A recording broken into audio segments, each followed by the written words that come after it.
Good evening, everybody. Welcome back to Zax's Backlog, where I am now able to speak again, apparently. And get some music going. Alright, I think we're good. Okay.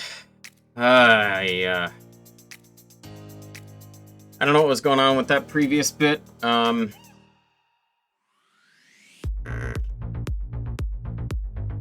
back now.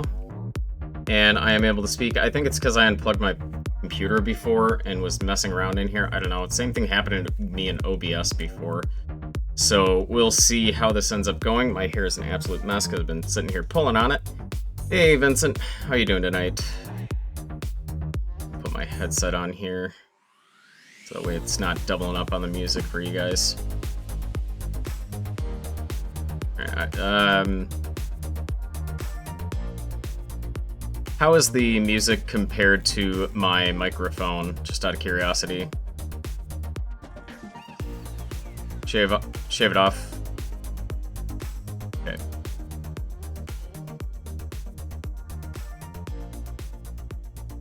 Is that better? I also cut back on my microphone a little bit.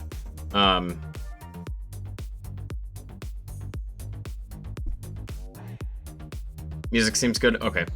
I cut back my music or my microphone a little bit because I was watching some of the videos from last week or earlier this week, and my mic was blowing out, so kind of want to bring it down a little bit so it's not happening as much, which is weird. I didn't think that I spoke that loud, but oh well.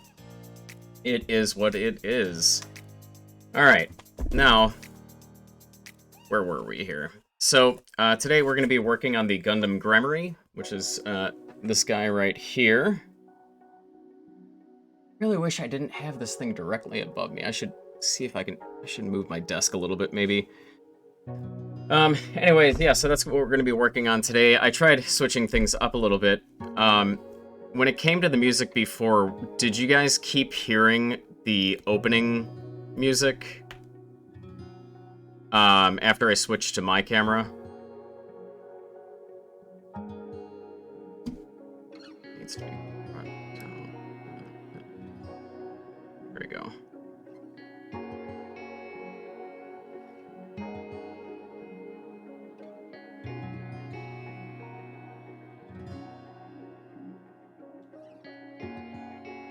Music never stopped in the first stream. Did it switch over to the other music, though? Or did it keep playing that same, like, higher, like faster-paced music?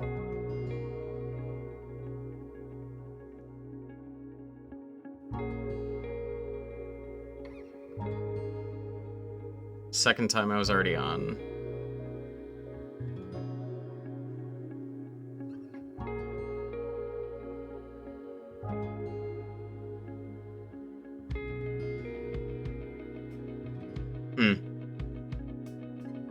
I have no clue what was going on there. I kept trying to talk, my mic wasn't working. The music on my end, at least, kept playing the, higher beat music. I don't know. It was very frustrating for me, to say the least.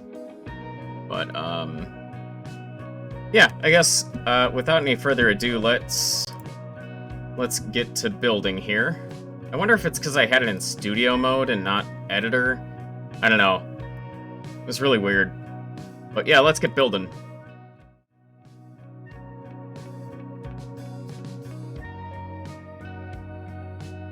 I also ordered a new arm thing for my camera because I don't like having the shadow here. So I'm getting a ring light, and hopefully that'll kind of fix our problem with the shadow there. Or at least my problem. I don't know if you guys care. For me, it's a very, I don't know, aesthetically it bothers me.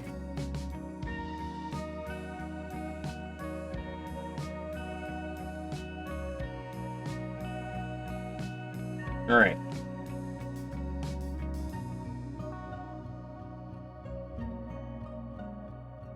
Oy vey, that's what I say, chat. I don't know why today, like, what has been up with it. Let's see here. So we need B7.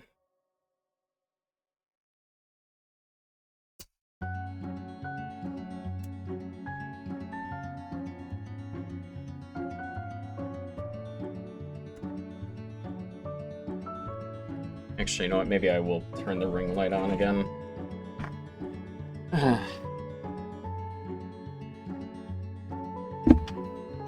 The pain of trying to make things good.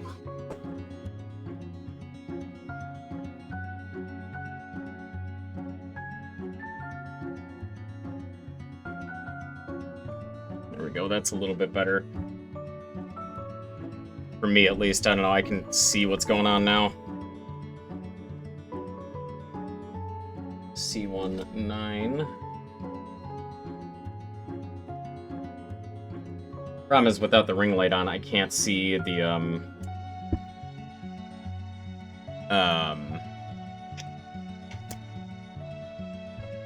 the part numbers. It's very dark. B20 and 19.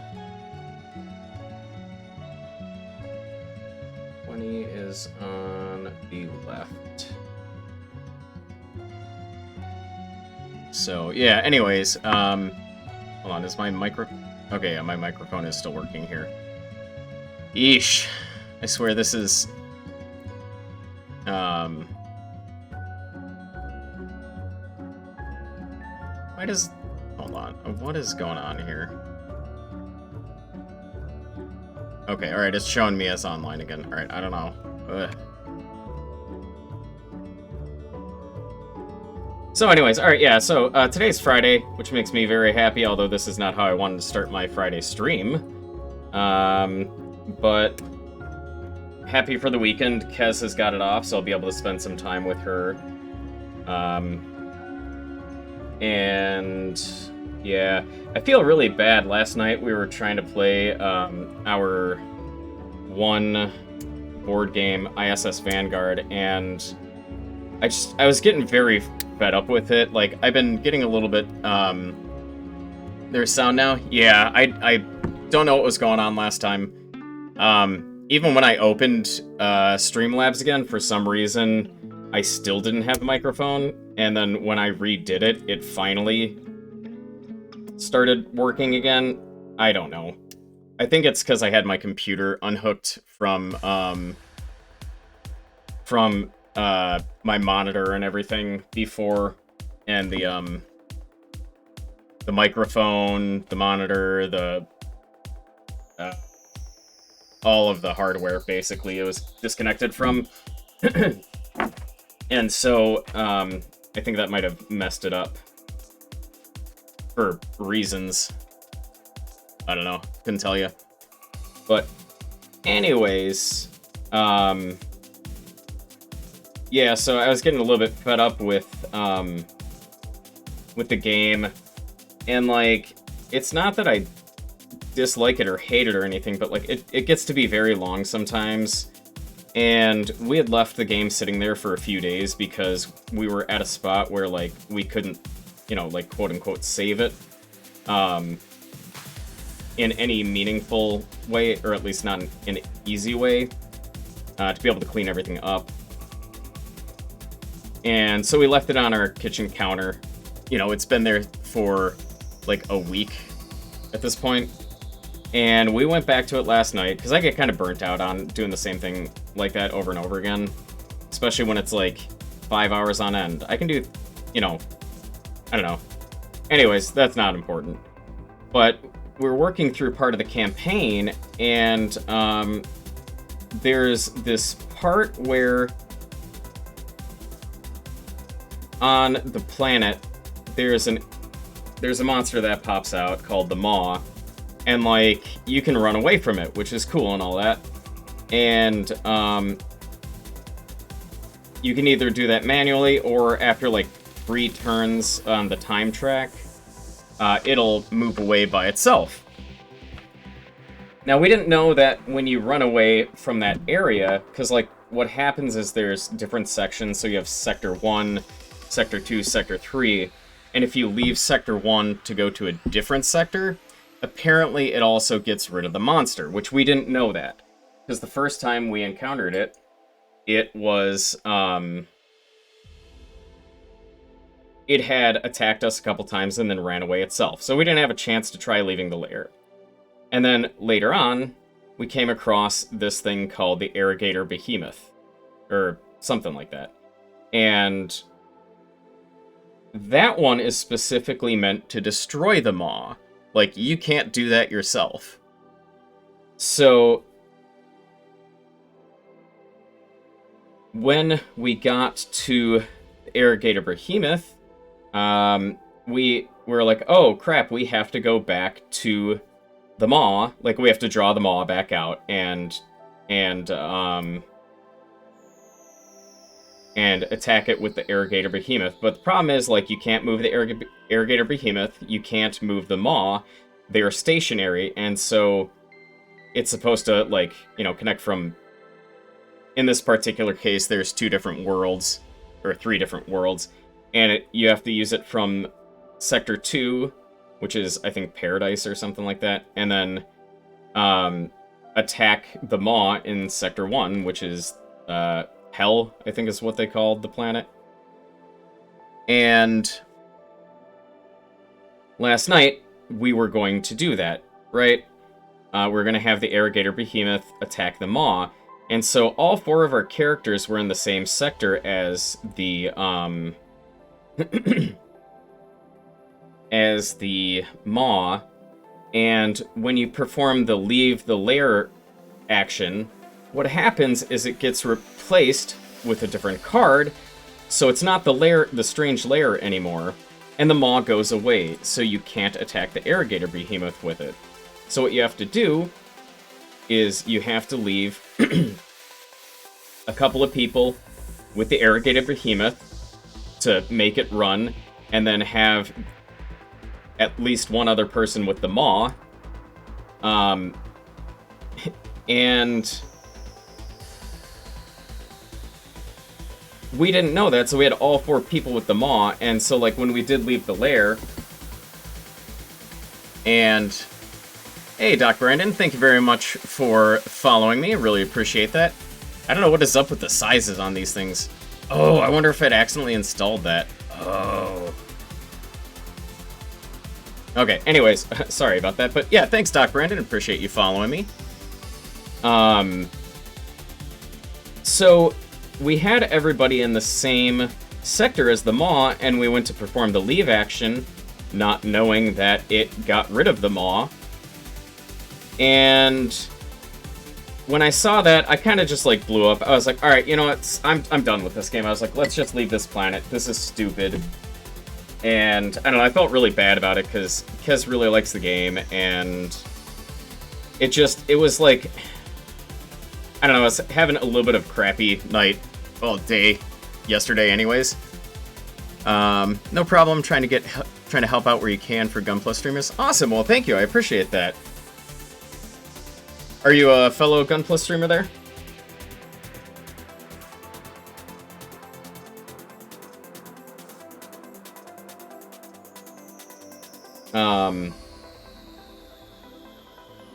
And yeah, it was, I don't know, it was kind of the icing on the cake for the day, and I'd already been depressed throughout the day as it was. You'd like to leave our planet sometimes? I feel you. When you can, but you're super new. Oh, cool. I'm gonna jump on over, and I will follow you as well. There we go.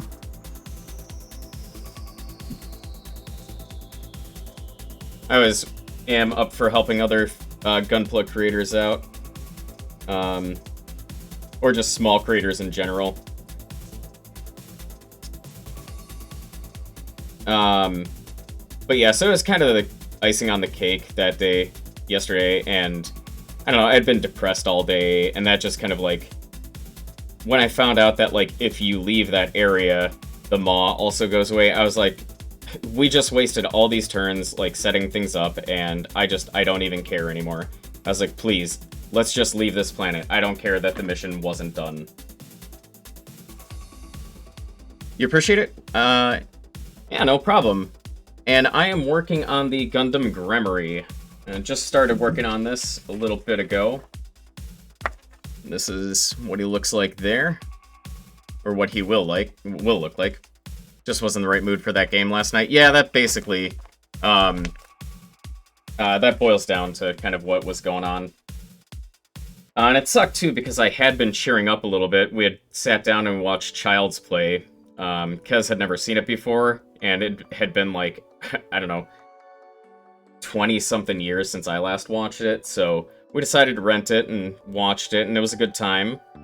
And, sorry, which way do you... How do you...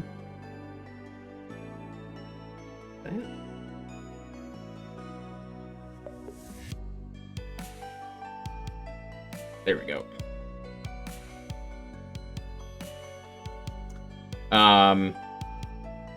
Yeah, so we sat down to watch Child's Play, and she was enjoying it. I had a good time with it. And then, you know, like, just playing that game ended up souring the mood, unfortunately.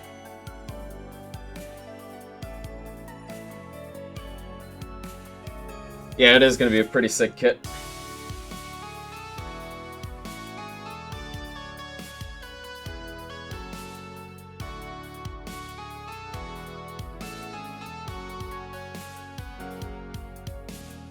Just sit on there like that?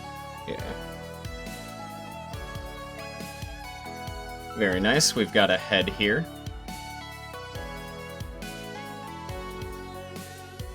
There we go. I wasn't tilting it enough. The head kind of reminds me of Barbatos a little bit. Let's do a little bit of panel lining while we go along, I figure. What is the mood-killing video game? Oh, it wasn't a video game. It was a tabletop game. The game is ISS Vanguard. Oops. And it's not a bad game. I enjoy it, but the problem with it is that, like, each session can take, like, 4 hours to get through. And it just gets to be very long. We hadn't even been playing it that long last night. It was not, like, the right timing for me to be able to play it, basically.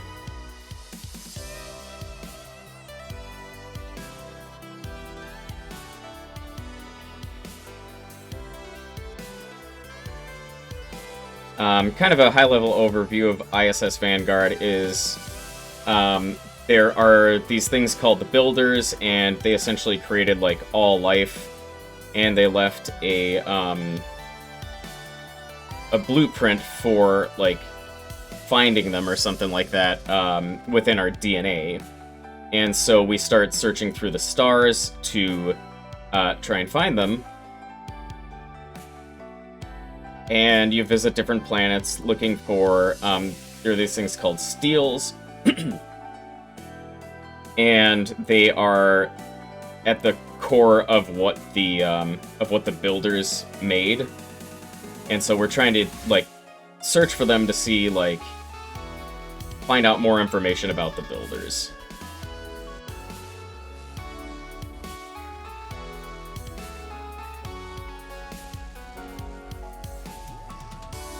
Hi, Kiki, honey.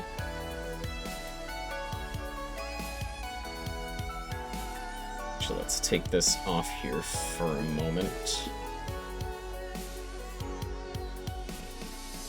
On a different note, I am really looking forward to Sunday.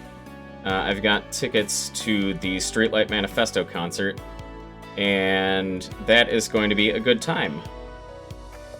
The only thing sucks about it, though, is that it starts at 7:30, and I work on Monday, so Monday is going to be rough, to say the least.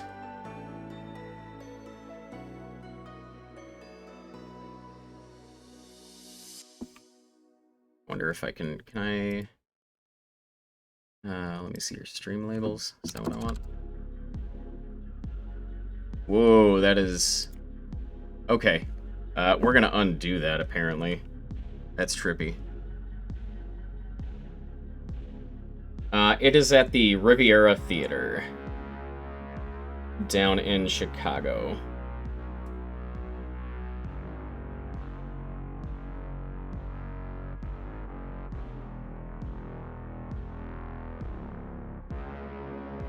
There we go. Would I call my stream all ages? Yeah, I would say it's all ages. I try not to swear or anything like that. There are times when I do, but it's not egregious or anything like that. Even when playing games, I try to be more family-friendly, I guess you could say.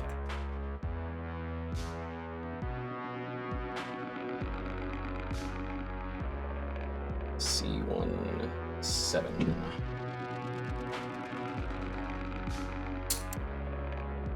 Oh my gosh! Oh, your sons are going to come follow? Awesome, thank you very much. Hey there, Breaded Veil. Appreciate the follow. That's awesome. Do you guys do Gunpla as a family then?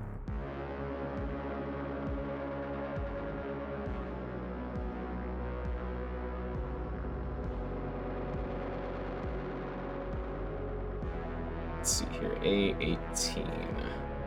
I need 19 to what's the point? Not exactly.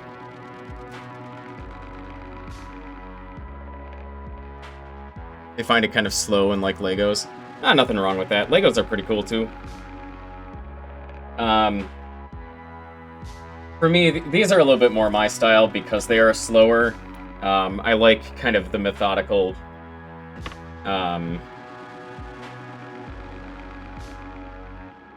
like cutting out of the pieces and everything.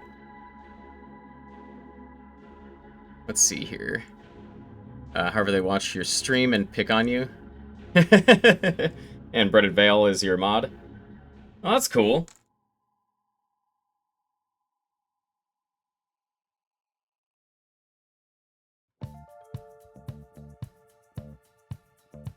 I find that really nice that they help you out with that.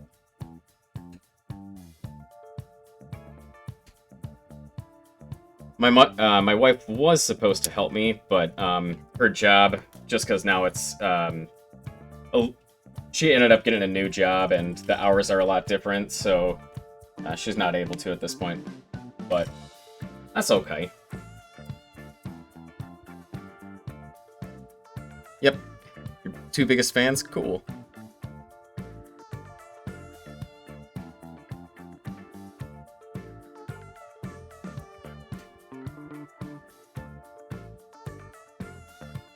Your wife very technically follows you?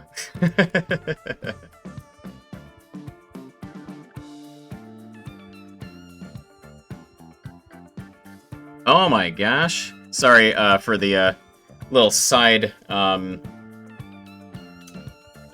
sidebar here, but my buddy just sent some pictures.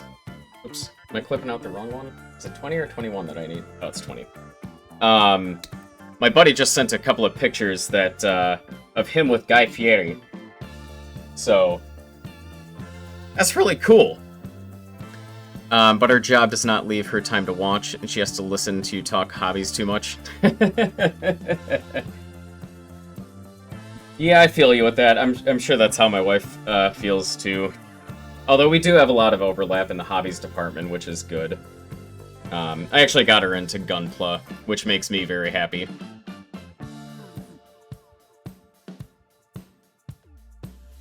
Meeting Guy Fieri is cool. Yeah, you know, there aren't a lot of celebrities that I'm like, I'd like to hang out with them, but I feel like Guy would be a pretty cool person to hang out with.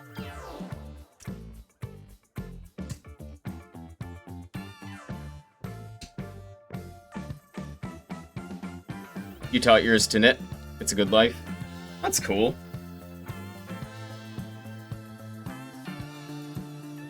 Can't say that I've ever gotten to knitting myself. Ooh, excuse me. I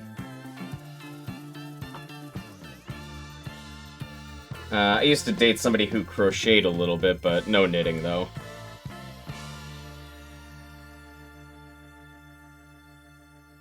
Ooh, my mouth is getting dry here.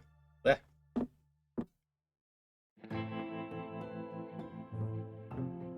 She crochets now.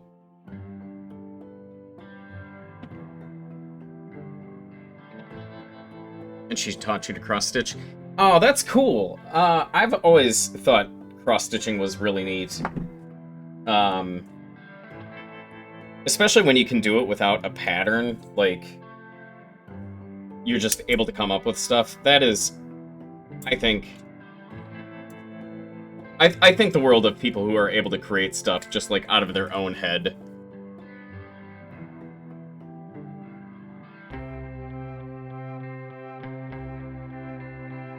Oops. Do I need this piece yet? I do not. Why did I clip you?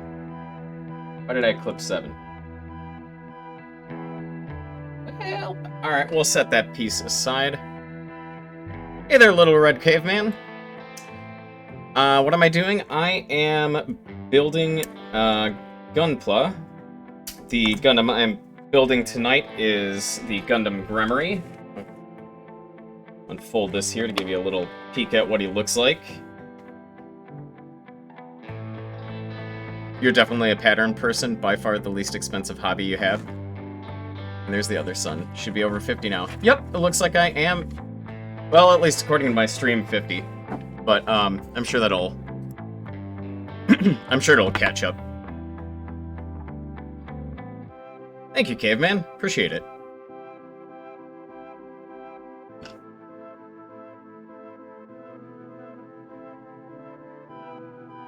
C8.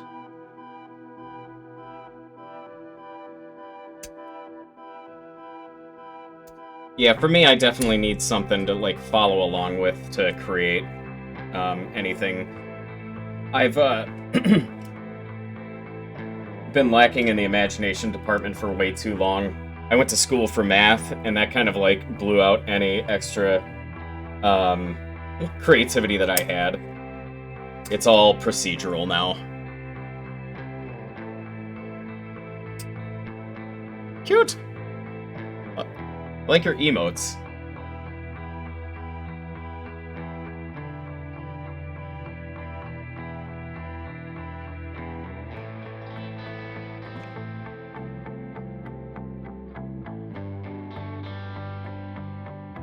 Let's see here, B11. Sorry about that. Oh, no need to apologize, dude. It's all good. Little celebration, I like it. Where is 11? Oh, here we are.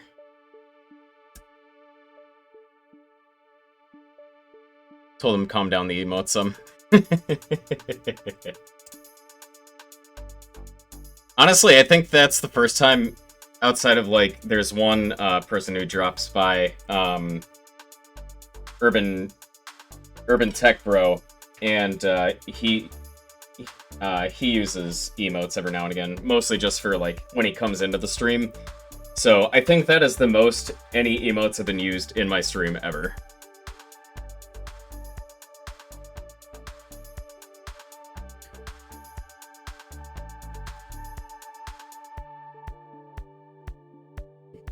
What am I getting messages about? Myself show the boys wonder how the wreck.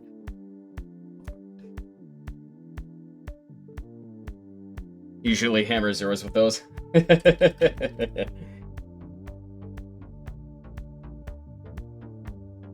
I could see it becoming a little bit much if you're dealing with it, like, all the time.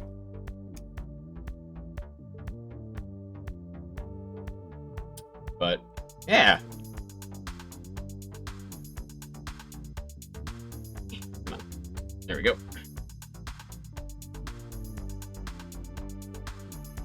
So, Doc, I gotta ask you, when you build, do you do it, like, piece by piece? So, like, you'll cut out, like, these two pieces, put them together, you know, and build, like, single step by single step? Or do you build it kind of like what I'm doing here?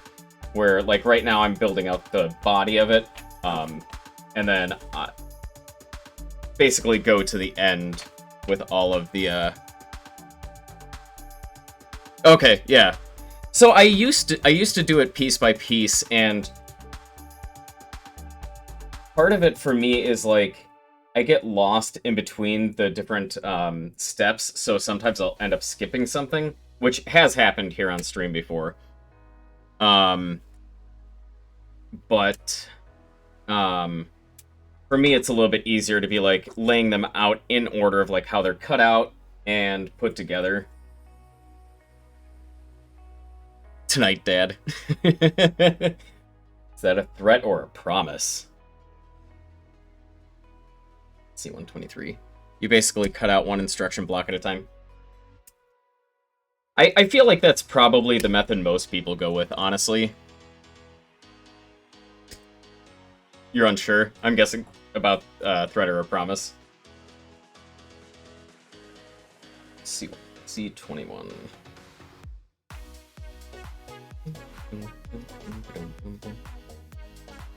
What he meant? Gotcha. That's okay, I don't know what I mean half the time either, so there's that.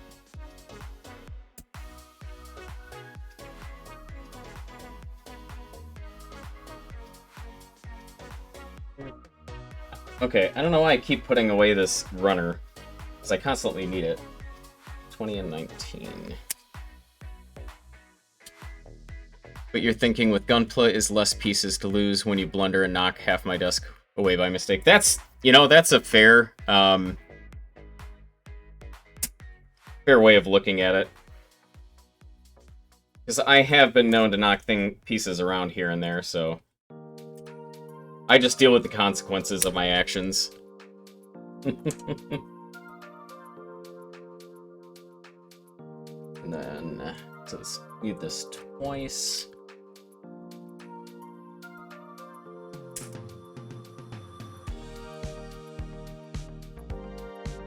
For me also, like, I like to do things kind of, oh geez, what's the word? Conveyor belt style, where it's like, you have one thing going, and then when that's finished, you move on to the next bit. I find it works better with my flow that way.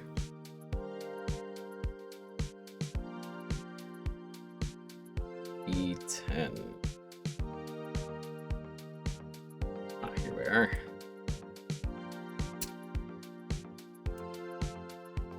Okay, you want me to put stickers inside of there? But for why? It's kind of like I said with math. He used to have a fairly methodical job, and it had lots of pieces, but you did not want them all laying about in case of error, so you just kind of move through them. It's a bit of a mental waltz, even if it is a bit repetitive. I feel you on that, yeah.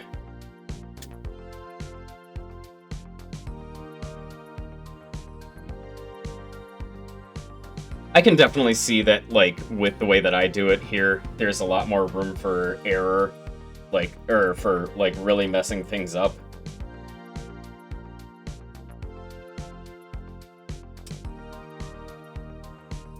Oh, okay, apparently I didn't need to cut that.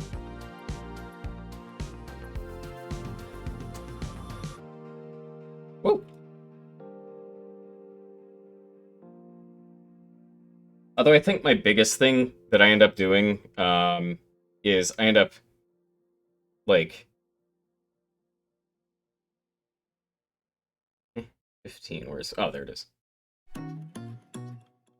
Oh, wait, shoot, did I cut out the wrong piece. God, cuss buckets. That is the second time I've done that now. What did I cut out? 16? Son of a gun. That is another thing that I like to do, is cut out the wrong number. Apparently.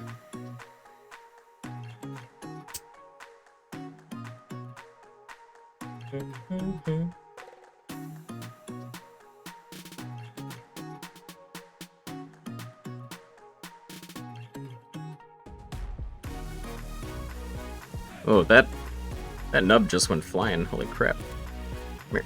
Get out of there. I don't want you in my... There we go.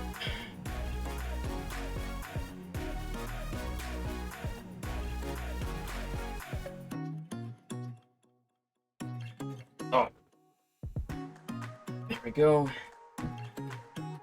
Okay, that looks like that's all of the pieces for the chest, or the body as it says.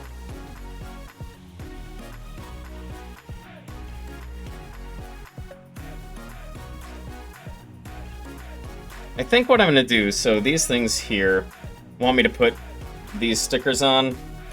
I think I might paint inside of there.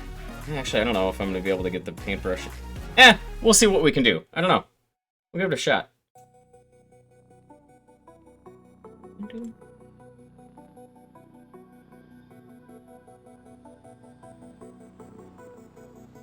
Worst thing that I can do is mess it up, right? Which is not a mentality that I've been able to really come to grips with. I have this, like, big fear of failure on everything that I do, and so, like, when it comes to trying something new, like, painting something, I'm worried that, like, oh, if I do it poorly, it ruins the kit, or something along those lines, right? And so, learning to let go of that fear of failure is, like, I feel like doing this has kind of helped me with that. Not just Gunpla in general, but, like, even on stream, because, like, I can't be perfect, and I need to just recognize that, you know, there's only so much that I can do.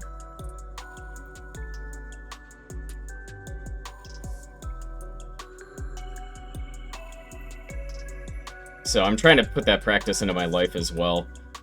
It's hard, though, because, like, mentally, I understand that failure is a step to learning, but, like, when it comes to,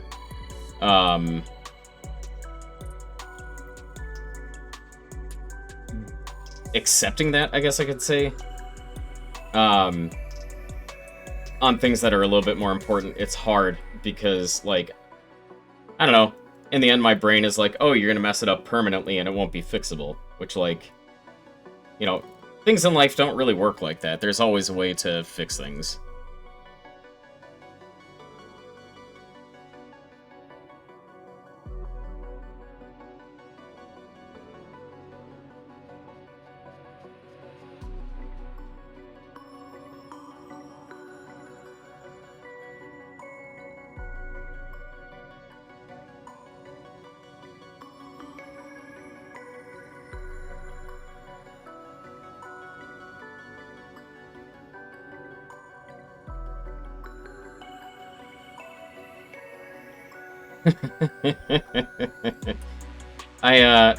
Doc, not sure if you're familiar with irradiated mouths at all.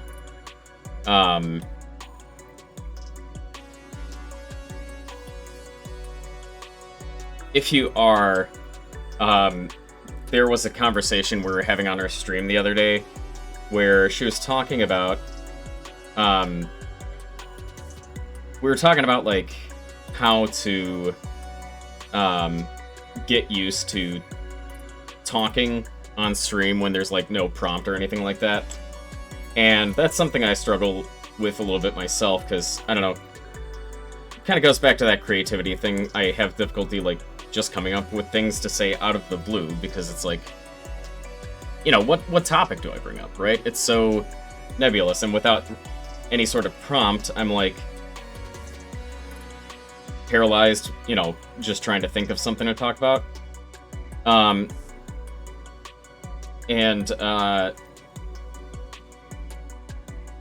She brought up this, one time she had been talking about, how she had Peter Pants or something like that. And I had, I had a story as well that kind of, I had a story that I kind of, like, didn't quite tell in the chat, but, like, you know, was like, oh, so that means I should tell this story on my stream, and I'm sitting here and I'm like, I don't know how how family friendly that is. Hey there, Big Bear. How's everyone doing tonight? What nippers am I using? I'm doing quite well.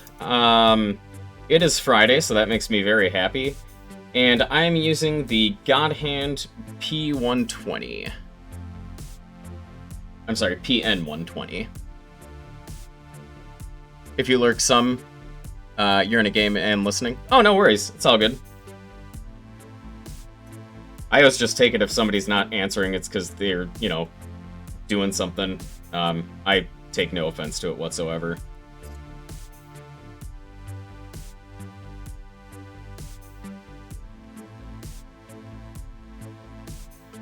Ooh, I don't know what happened. I just got the chills all of a sudden. I don't know if it's because I'm getting older or what, but, like, more and more often I find myself being both warm and cold at the same time. Like, different parts of my body do not want to agree on what temperature it is. You hoping to get some God Hands soon? You got your kid a set last Christmas? They're really good. I like them a lot. I think there's one that's, like, a step above these. They're, like, $150, I think. But they're significantly more expensive from what I remember.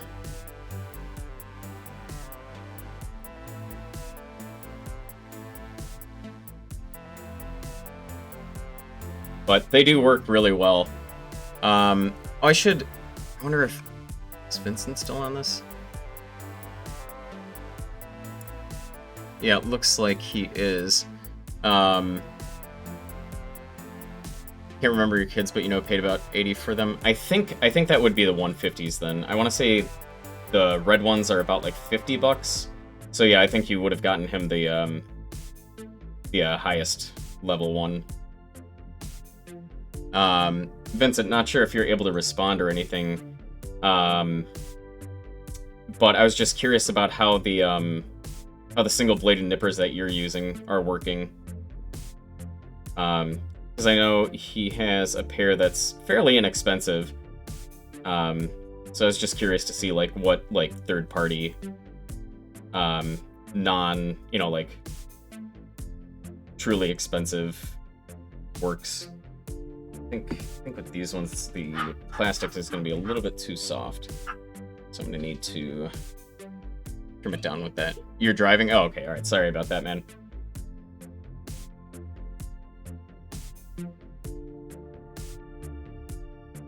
Sounds like the wife is home. Hey there, Kaz.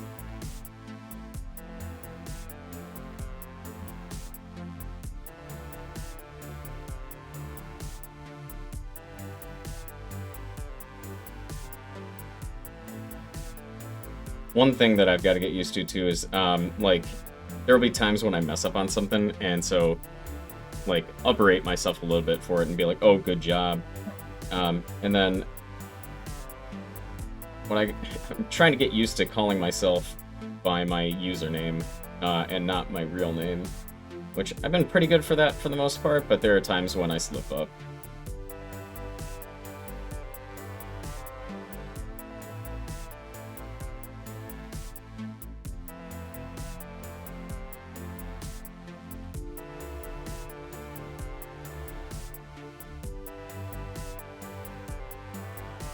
But yeah, if anybody's looking for a very entertaining Gunpla streamer, she also does video games too, but I would check out Irradiated Rat. She is fantastic.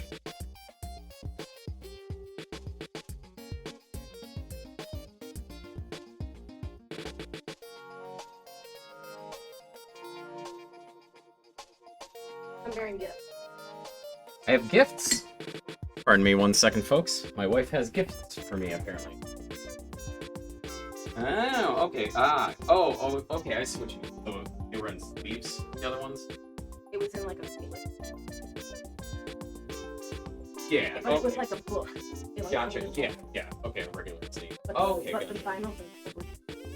Okay, I was thinking you were talking about the sleeve was looking like this. I didn't realize you were talking about the vinyl itself. This is really cool. Yeah, so the other one, the sleeve book thing was this one. This is just great. Okay. Gotcha. Yeah, no, this is really cool. I'm gonna show everybody. Appreciate it. What? Love you. Sorry about that, folks. Kez brought home a vinyl record for me from her work. And so it's My Chemical Romance, Black Parade, and when we were talking about it, she was talking about the picture on it and everything, and I thought she was just talking about the sleeve looked like this, and then, has the band on the back. I completely misunderstood what she was talking about, so this is really cool. I am very excited to play this now, just because, yeah. I like a good, interesting vinyl like this. Thank you, baby. She's such a sweetie. She knows me so well.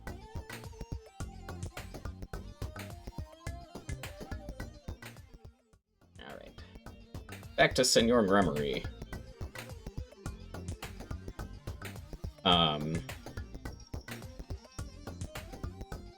She really is thoughtful. I'm glad I married her. So it's kind of funny. We went to high school together, and I always had a crush on her back then. And it was something that I thought she was, aware of, which she kind of was, because we had almost dated at one point, but then, dog fur. But then, she ended up going out with somebody else, and the topic of us dating never really came up that much afterwards, especially because I was always dating somebody. And so I just assumed she knew that I liked her. Which apparently she didn't. Or at least not to the extent that she did. Or, that I did. And, at some point during college we kind of fell out, and she ended up moving to Japan. Come 2020... my then girlfriend ended up cheating on me during the pandemic, which that was exciting and very cool. And not at all, making the pandemic even more lonely. But I hopped onto a dating app, and I was ready to kind of call off regular relationships altogether and just kind of do casual dating.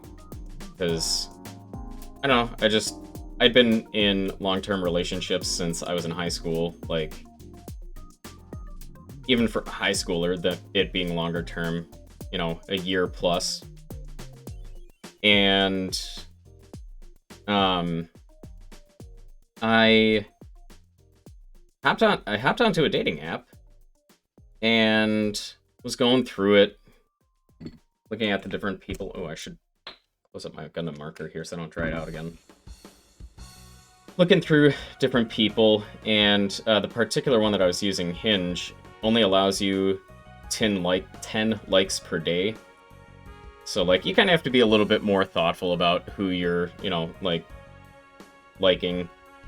Not like Tinder where you can just be oh, yes, yes, yes, yes. They want you to have a little bit more thought put into it. And one day, I come across none other but Kez's profile. And at first I looked at, at the pictures, and I was like, I couldn't really tell if that was her. Because, it had been 10 years since I saw her. And I was like, oh, it kind of looks like her, I'm not really sure. And then I got to the last picture where she has some makeup on, and I was like, oh, that's definitely her. Because her and her sister have very unique ways of doing their makeup that not a lot of other people do their makeup like that. And yeah, so I was like, oh, holy crap, that is her.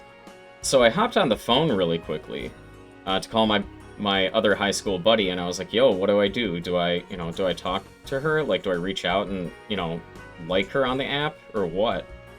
And he was like, yeah, what have you got to lose? You guys haven't talked for 10 years. Either she continues not talking to you, or you guys get back in touch. I was like, you know what? That's a good point.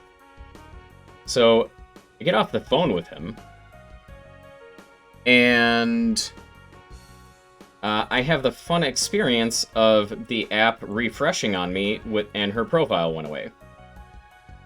So I was very upset about that. Next day, going through, liking people. And then she pops up again after I'm all out of likes. And I'm like, are you kidding me? Like, what the heck is going on? Not only is there a pandemic, my ex cheated on me, and now,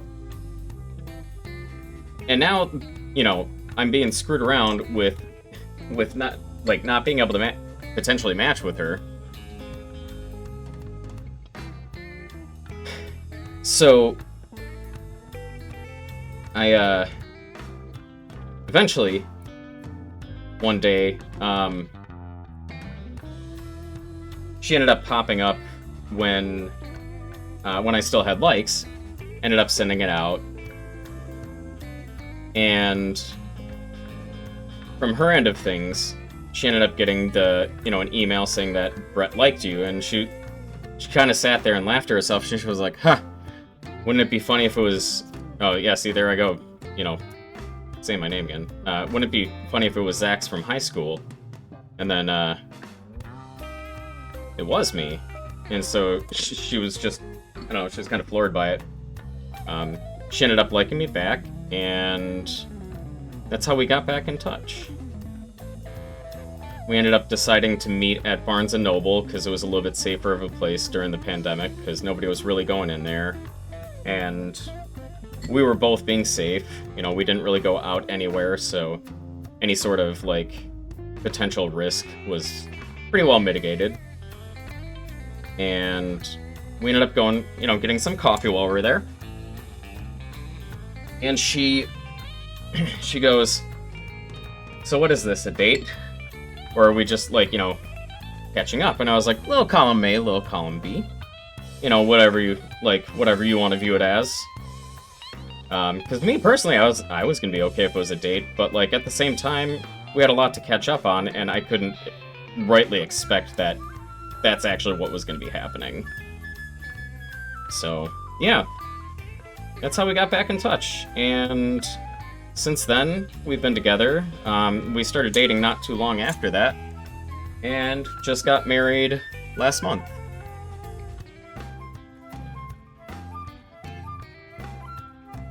So, yeah, things have been going pretty good for me.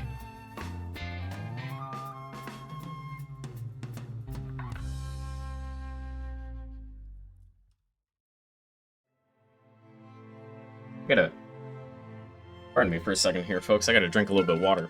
My mouth's getting dry.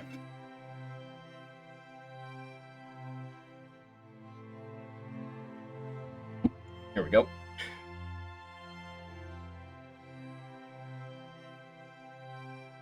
I've gotta say, it's, this whole, streaming thing, kind of going back to what I was talking about before, is kind of funny, just kind of talking into the ether, having people listen to you. I'm fairly introverted, and so, talking to people is difficult for me unless if I know them.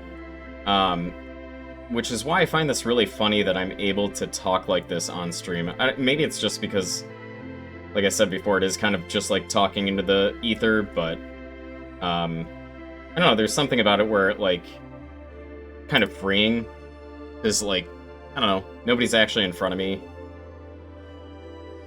And I can just, ramble on about anything and nobody can stop me. I have the power. Call me, was it He-Man? Caitlin, Kaz? It is He-Man, thank you! That's another reason why I love her. I can talk about something stupid like that, and she knows what I'm talking about.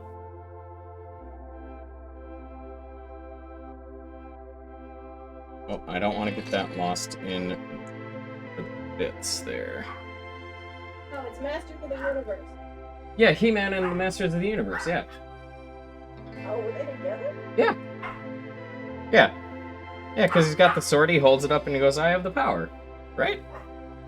He says, for the power power of Grayskull. Oh, then that is Thundercats. I gotta move. I'm good. I gotta move.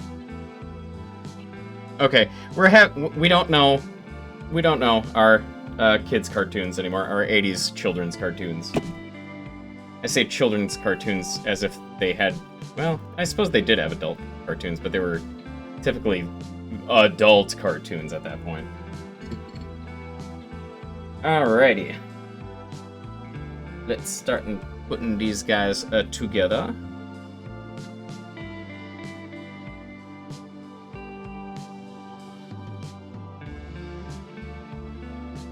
Wait, no, I'm pretty sure that was He-Man, because he goes, by the power of Grayskull, I have the power.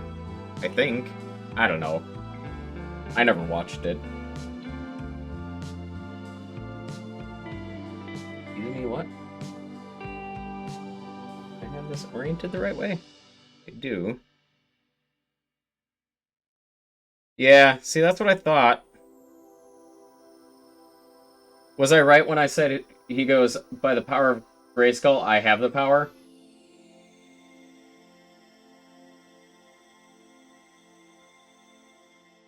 You're right. Yeah. Thank you. That is He-Man. Thanks, Doc. Appreciate it. Why did that... This doesn't seem... I'm sorry, what? Did I put these in? Oh, I have these pieces backwards, I think. Oopsie doodles. Oh, she does? Gotcha. Okay. Oh, that's right, I cut that out when I didn't need it yet. That's right. Okay, that's why that's... Ha ha ha ha. Oops.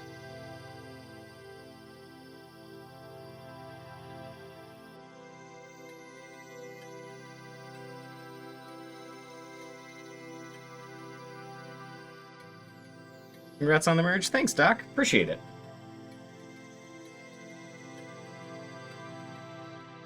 It kind of makes me laugh because, oh, no wonder I'm having difficulty with this. That's... They going... like that? There we go. That's why. Alright. That's not what I was expecting.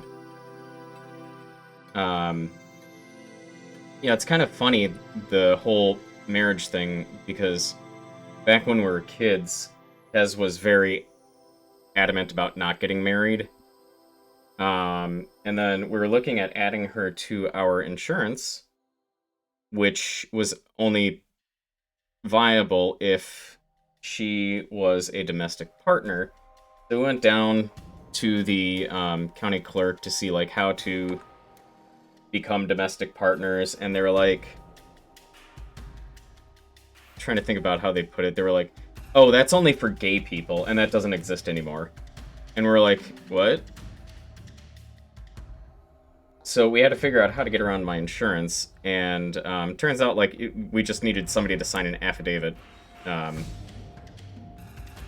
showing that we were in fact together. But anyways, when we were down at the county clerk, they had mentioned getting married as an option, and we came out of there, and Kez was apparently tickled by the idea of getting married. She claims she doesn't get tickled. She does. Okay, Kez. Thank you, dear. Cold, emotional. Okay. She claims she's a cold, emotionless harpy.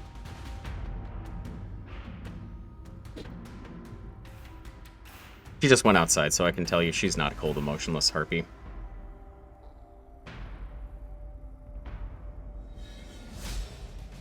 Is it in the right direction? Yeah. But yeah, so like it really made me laugh when she talked about getting married, because I was like, you never wanted to get married. What happened? Who are you? Who's the person? What did you do with the person I knew?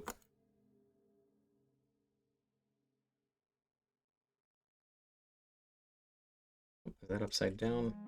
Yeah, that's upside down. Was it?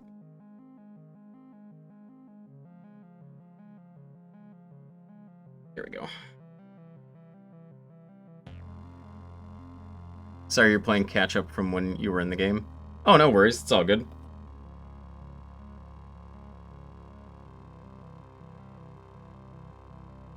Don't feel the need to apologize with me. I am very easygoing. Did I forget to cut something out here? Probably. C1, 23, 21. Uh-oh. Is that oh, that's this. Okay, it's just oriented a different way. Me talking about massive fear of failure hits home, but for you, part of it was the idea that if you were a bad streamer for a while, what does it matter? Yeah, I mean, like, I feel like something for like this it's such low stakes, unless if, like, you know, your career is depending on it, that, like, it very much is one of those things that you can just be like, well, you know, if I end up not doing that great, oh well.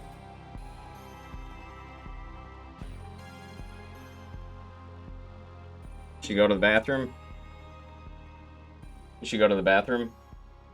Oh, okay, good. Yeah, predominantly.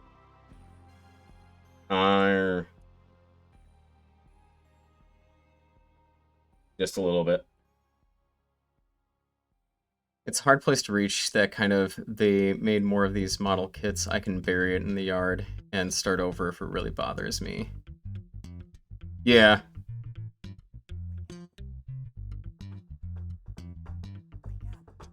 Yeah, for me, I think the biggest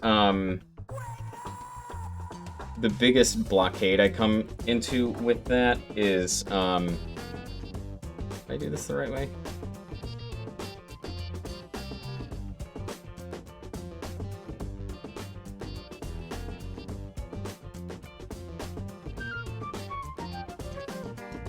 Or did I do that backwards? I think that's... sorry about that. I think part of it for me is, like, for a kit like this, it is a little bit lower stakes, because, you know, it wasn't too expensive, and... Okay, I'm not... Get that off there. There we go. It is lower stakes, because it's, you know, it's not like it's a perfect grade that costs, you know, $200-something or anything like that.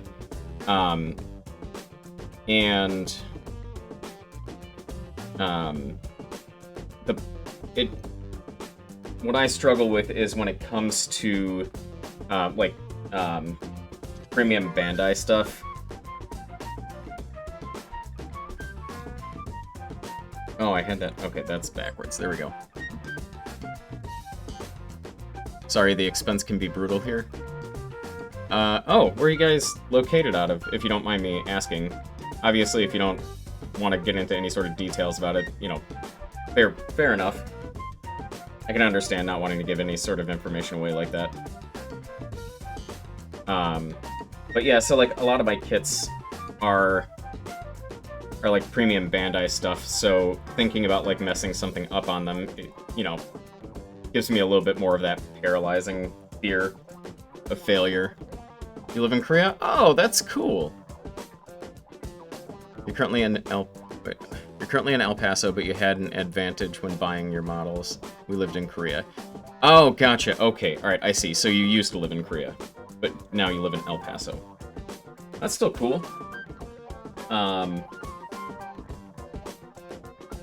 Oh, this moves back. Oh, this is cool. This little, like, hood thing. Move back. I like little gimmicks like that. They're fun. That sucks that they don't have much down there.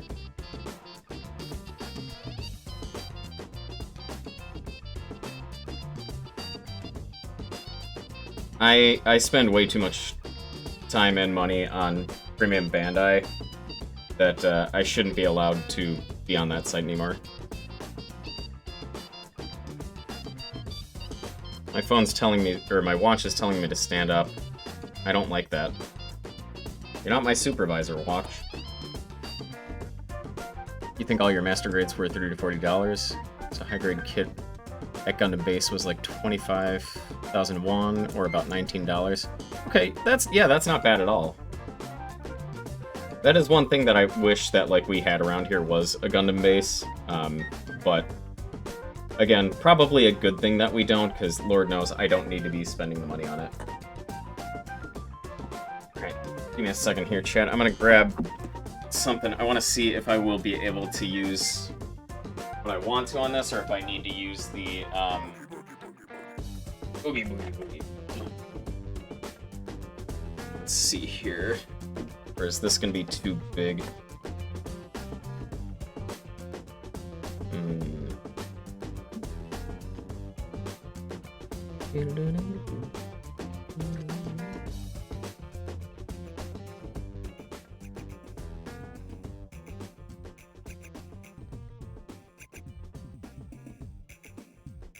Yeah, I think I'm just gonna put the stickers in there. That's gonna be a little bit too tight for this. So you went from 0 to backlog because you wanted to get them all with the exchange rate? I don't blame you, man.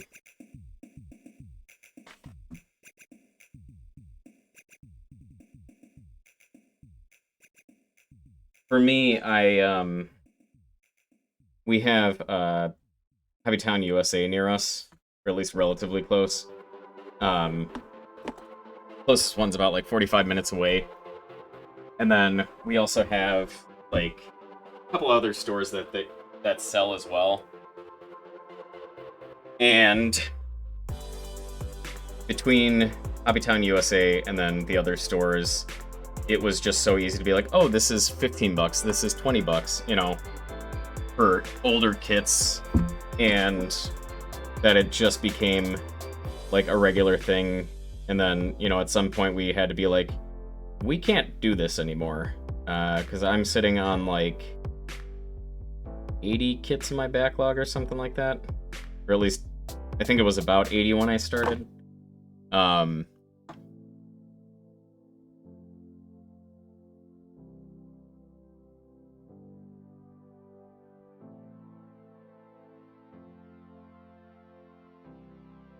You're far enough back there.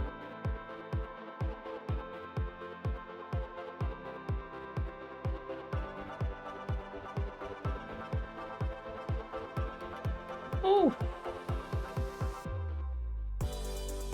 See, this is why I didn't want to use this sticker. It's not... doesn't really want to get applied in there all that well. I probably have it back too far, honestly.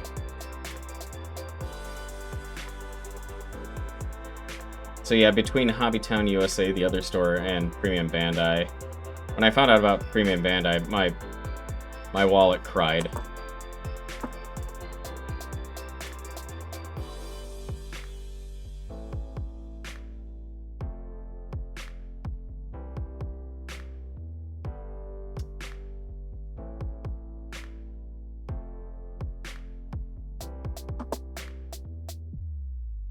There we go. I think that's what it was supposed to do. Yeah, it seems to work a little bit better. There we go. Problem solved. There we go. Hence my username here, Zax's Backlog, because I have a lot of stuff in my backlog, and that's why I started the channel. Honestly, a big part of it for me was just getting to starting my backlog, because, like, you know, I had the tools and everything for it. I'd been doing Gunpla for a bit, and the problem was just, like, getting motivated enough to start working on one. And so, like, because the channel is something I do on a regular basis, I, you know, do this at least 3 or 4 times a week. So it gives me a chance to actually be able to do them and actually have like a reason to start them outside of just to do them, which it sounds weird, but like it's that little bit of extra motivation that really helps me out. There we go. Let's see here. I gotta say, I'm really happy with this kit where it is the number of stickers that it requires. Not a lot. Which I am more than okay with.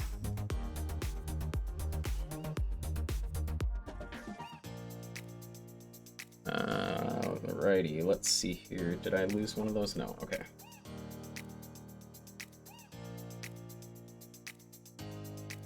Direction do you go?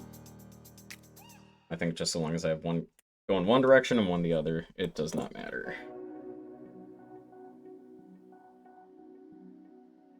There we go. And then let's get a little bit of...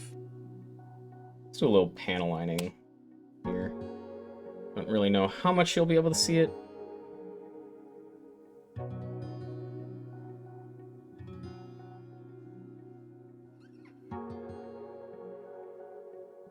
Practically not at all, but I'll know it's there. Well, that you can see a little bit better than the rest.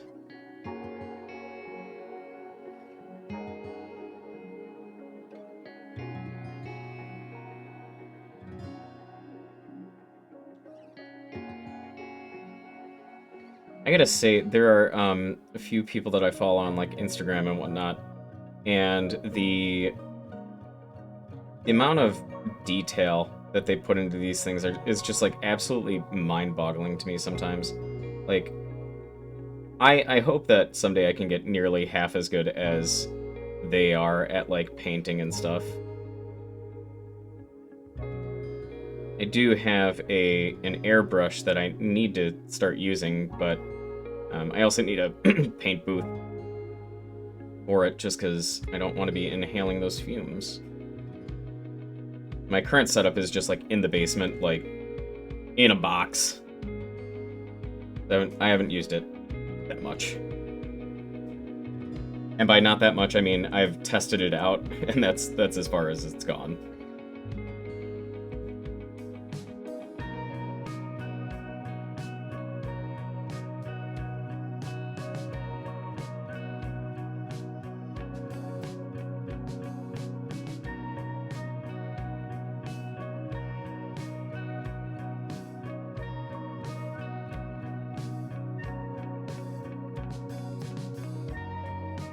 I also, like, when it comes to painting, part of me is like, I just want to jump in the deep end and start doing things like candy coating right off of the top, right? And not, like, learn how to do the basics.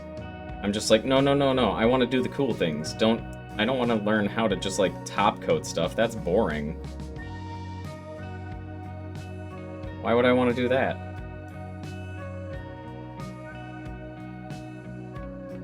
I'm very impatient with that kind of stuff. Or I should say, like, I'm impatient with myself with that kind of stuff, where, like, I just want to move forward. And doing the basic stuff first, and, you know, getting a good idea of how everything works, I'm just like, no. Do cool stuff now. Me want be cool.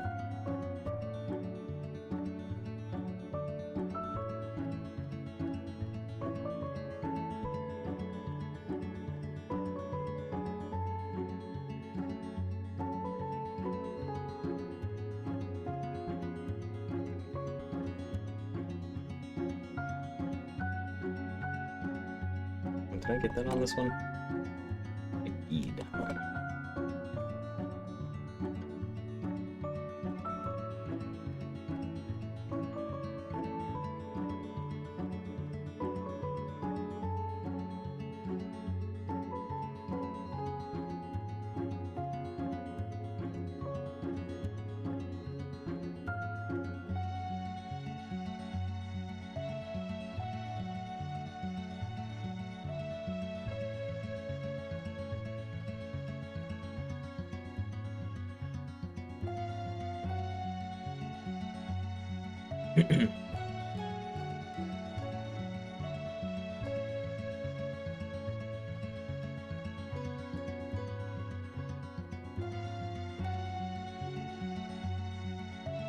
Sorry, my brain has kind of short-circuited. I forgot that I was talking for a minute.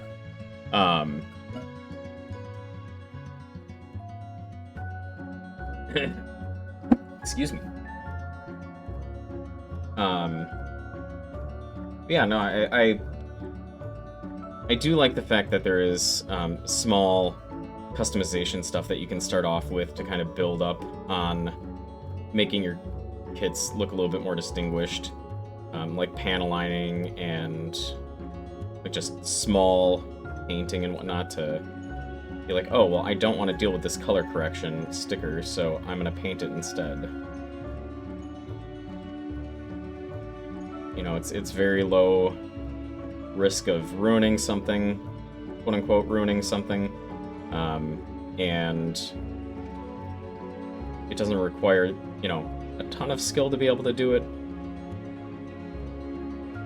Not that there isn't skill to making it look good, right? Because like I've seen panel lining with people before, and it has just looked. It's like, well, you tried, you know. And a lot of those too. It's just like if you just cleaned up the panel lining, like all the overflow, it would make your stuff look a lot better. Sometimes it's just like about making it look clean.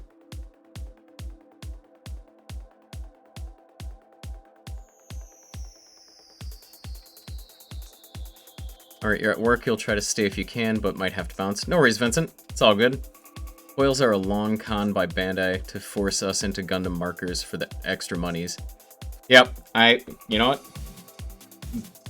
Big Bandai wants us to buy more Gundam markers. I feel that. Food, you're back now? Cool.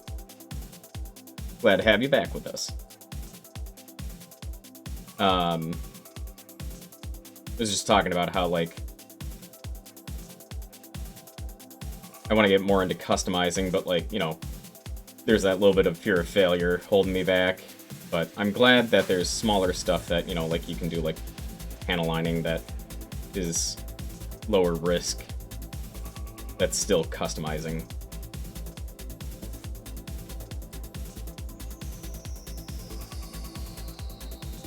Also, hey there, Lord Bob the Builder. Glad to have you. Glad to have you here with us tonight.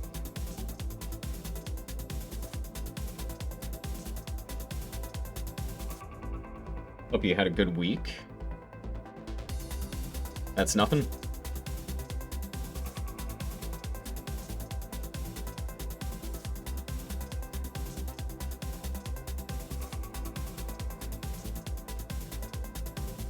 Any kits on my wish list? Oh yeah, there's a few that I've got.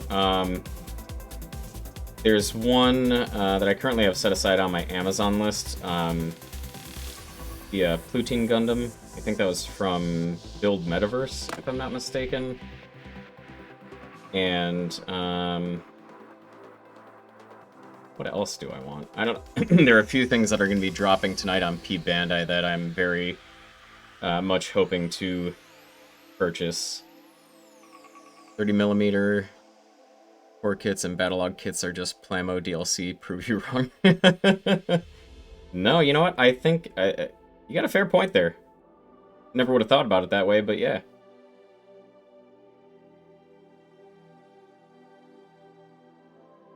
Oops. Add-ons and whatnot.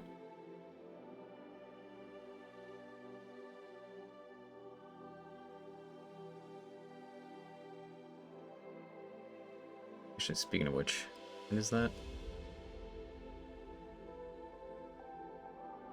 Don't mind me, I'm just looking into my addiction.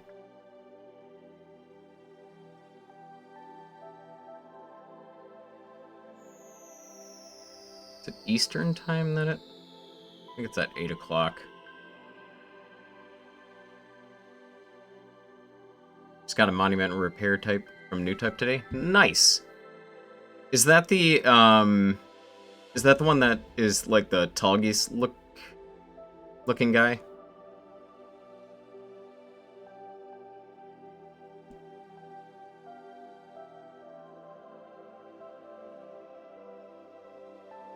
Third party Talgis? Okay, cool. Yeah, I like the way that one looks. there was somebody on Blue Sky that was modeling it off, and like the thighs on that thing are just massive. Big thigh daddy.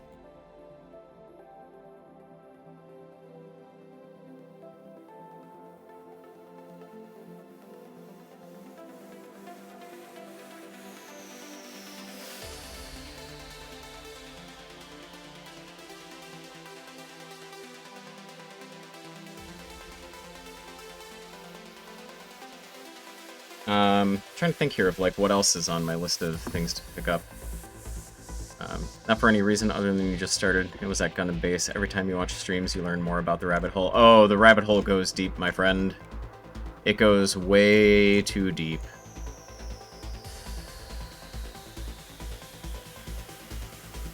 And it sucks too, because like before I knew about Premium Bandai,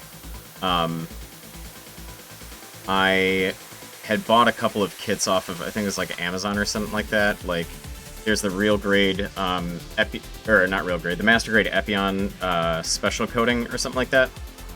And, like, now they have it on Premium Bandai. It's gonna be going on sale at 8 o'clock here.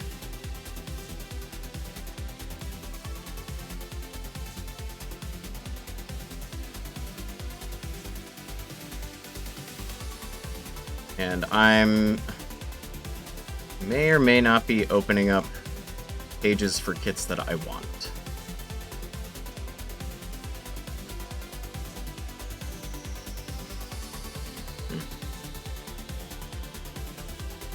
Because I had pages open on my phone, but my phone is currently recording what I'm doing here, so... Okay, I think that's all of them. It is...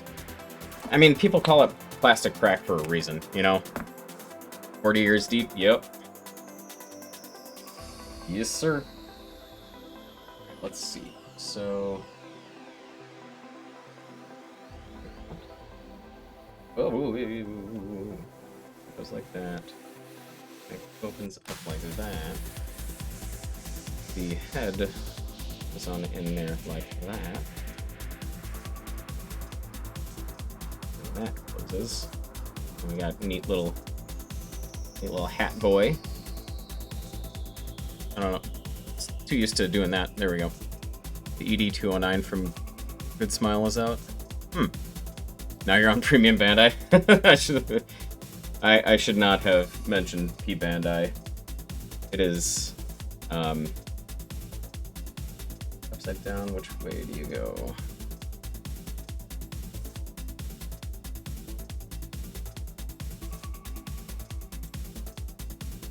Go. You watched Gundam and Gundam Wing as a kid, but the models were a fortune back then. Dropped all the way off from about 2005-22, getting the stuff kid you wants. Yeah, that's kind of about where I come into things as well. I watched Gundam Wing, Mobile Suit, the original Mobile Suit Gundam. I put this one on here backwards. I did, didn't I? The original Mobile Suit Gundam, 0083, and then G Gundam when I was a kid. And, yeah, I fell off of it until about 2014 when I moved in with my buddy. Was at Barnes & Noble one day and saw that they had, like, the Master Grade Death Scythe kit there. I ended up picking that up. And... fell off it for a few years after that, too. Until probably about like 3 years ago. At which point, I started getting a few kits here and there. Why do you not want to stay in there? No me gusta, senor.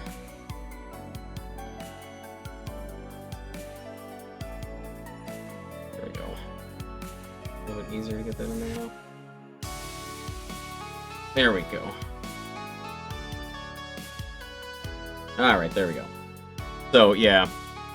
started buying up a bunch of kits. And then I decided to start doing channel, at which point my backlog grew tenfold, and so now I'm sitting with the kits that I have currently. 26 and 24.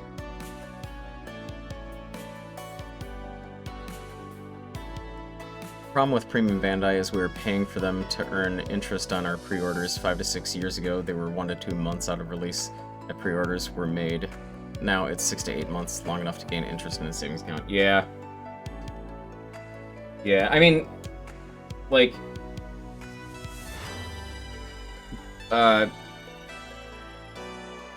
putting it that way really does, like, put it into a different light, and that's something I never thought about before, not just with this, but, like,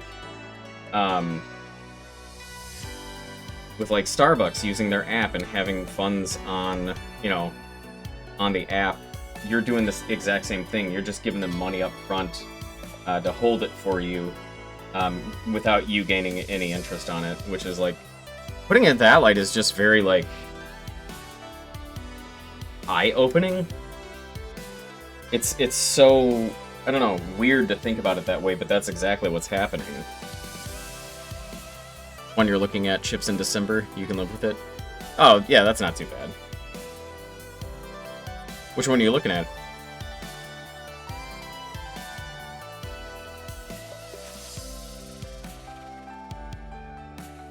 Well, hello there.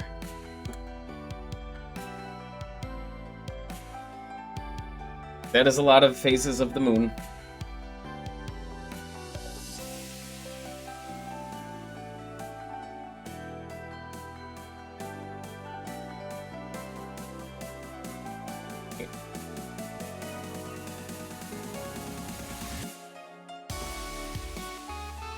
I'll just sit that with the side profile. Zaku 2 21st Century Real Type. Nice! Yeah, there are a few that I'm looking at currently. I'm looking at getting the Limited Zeta Gundam. Maybe the Destiny Gundam Clear Color. I'm hovering around on that, because I'm not a huge fan of Clear, but, like, certain ones just hit me right.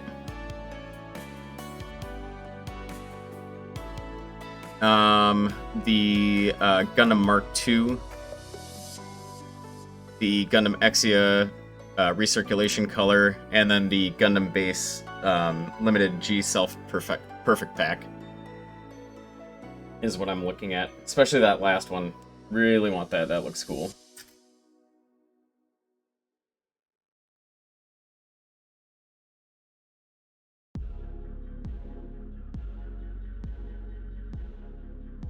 What am I looking for here? C.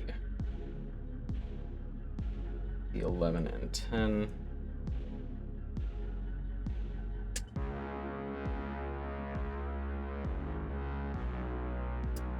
MS-06 with a commander's fin and not an O6S. Sus, though.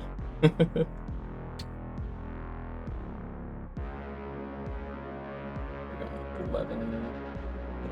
Yeah, 11's on the left.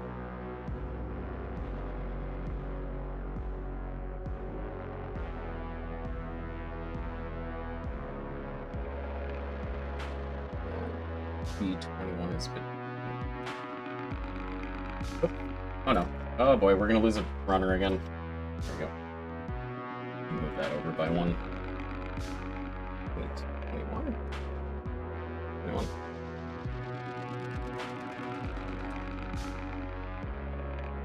More lore than you have? Yeah, it's about where I am too.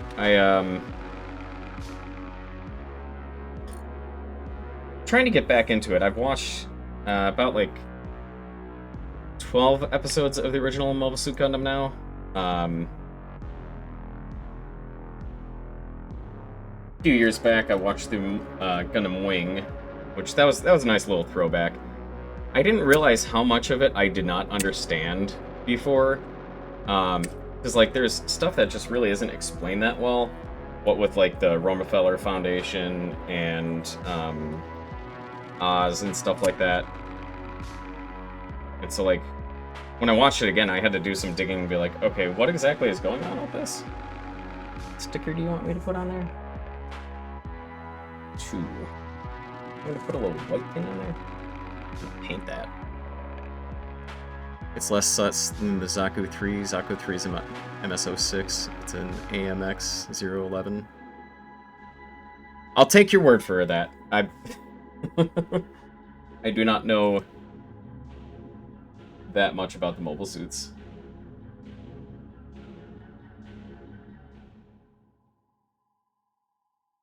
Okay, 30, 31, and 23.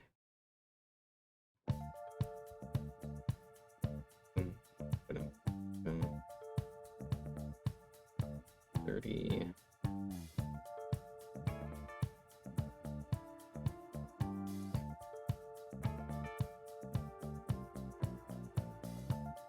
You agree, as a kid you thought it was just the episodes you missed, but no, the plot jumps, yeah.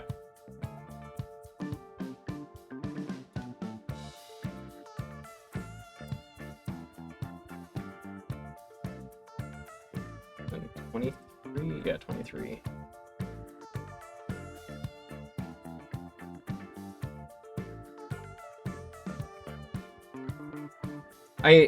So this is something that I pointed out before too, on previous streams, but something I like to bring up is that, like, while watching through Mobile Suit Gundam, there are things in it that I've seen that I'm like, I think are portrayed really well, like the both sides of war. There's an episode where the Zeon forces put a bunch of bombs on to the Gundam, and Amuro hops out of it to take the bombs off, and the Zeon are watching him do it, and they're like, this guy's crazy. Like, why is he doing that? And, like, eventually they come to appreciate, like, the fact that he's willing to do that to save his mobile suit. And so, at the end, they all take off their uniforms and drive by, and they're, like, congratulating him and stuff. And, like, I think that's really cool, because, like, I don't know, it shows that, like, they're real people, too. They're not just, like, enemy forces, like, need to be bad, you know, bad guys need to be beat. Like, it humanizes them. Which is, you know, needless to say, and, like, things about war, like, it's very easy to demonize the other side and be like, no, you're wrong, you're a bad guy. Zeon uses dirty tactics, but EFF uses child soldiers. Both are bad. Yeah, exactly. Yeah, and that's another thing, too, is that, like, Bright, you know, treats Amuro like he is a soldier, but he's not. Like, he is a kid that fell into the Gundam because it just so happened to be there when Side 7 was being attacked.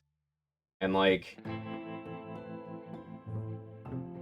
he did what he needed to do just to survive, and he, you know, became the de facto pilot of Gundam because of that.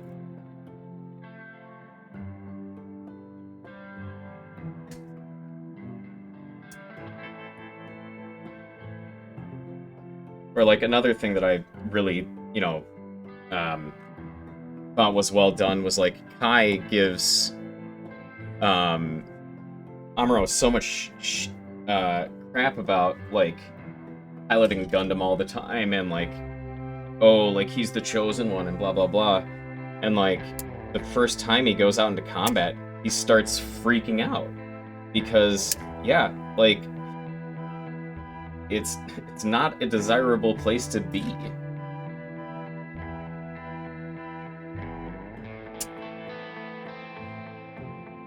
In the Universal Century? Yeah.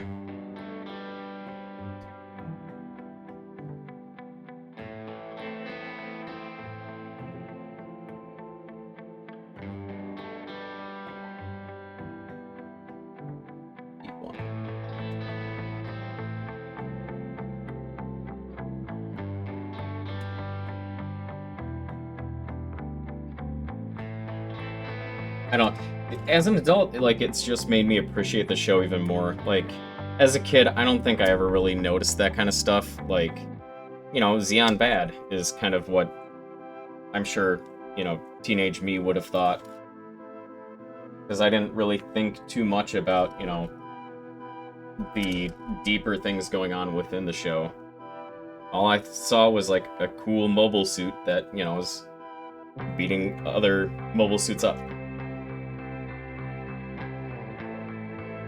You like the RX-78-2 Gundam Beyond Global story lore? It was made by his mom. Oh, that's cool.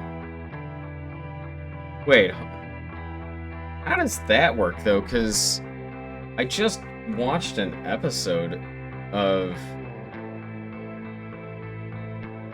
Mobile Suit Gundam. Is that considered canon, or is that a different continuity?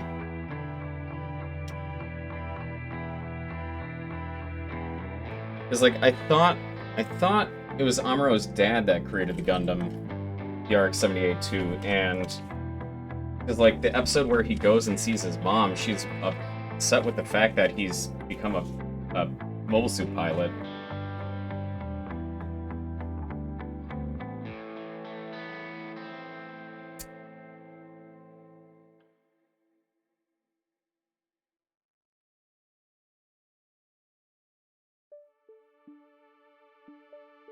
C13.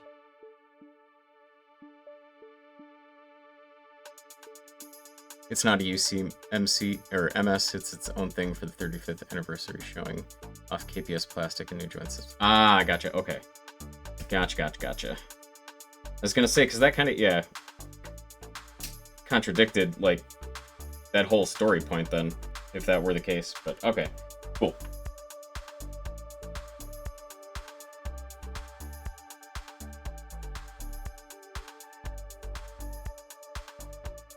Maybe it was the 40th?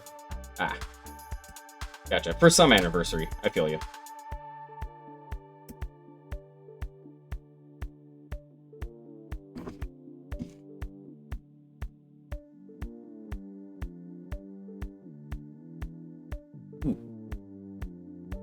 Ooh, my footage is... number 3 here. Or 13? 13? Yes? Yes, 13. Okay.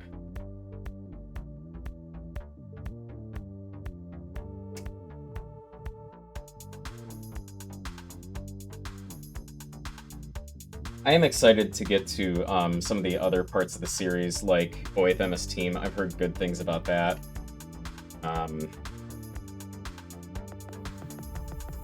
Curious to see the movies, too, because I've never seen, like, Char's Counterattack or any of the other movies that are out there.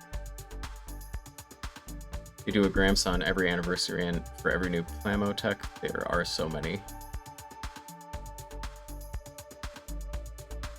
Yeah, that's not entirely surprising. Like, I get why they would use Gramps. It makes sense. Let's see here. E3 and A34.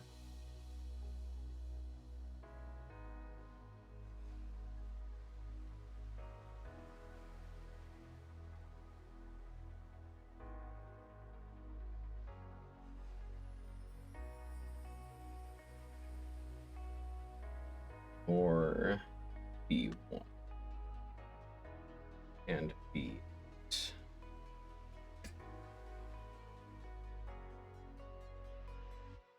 Even will cheat for the Gramps. I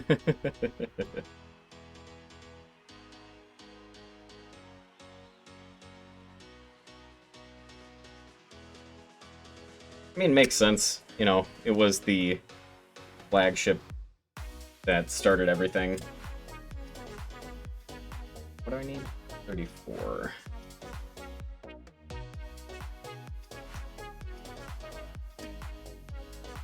We got a recolored Force Impulse for real grade number 39, just so the real grade 2.0 can be number 40.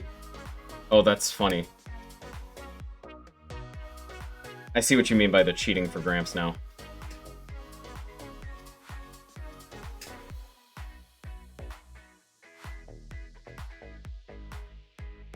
Not gonna lie, I kind of forgot that the real grades had a numbering system like that.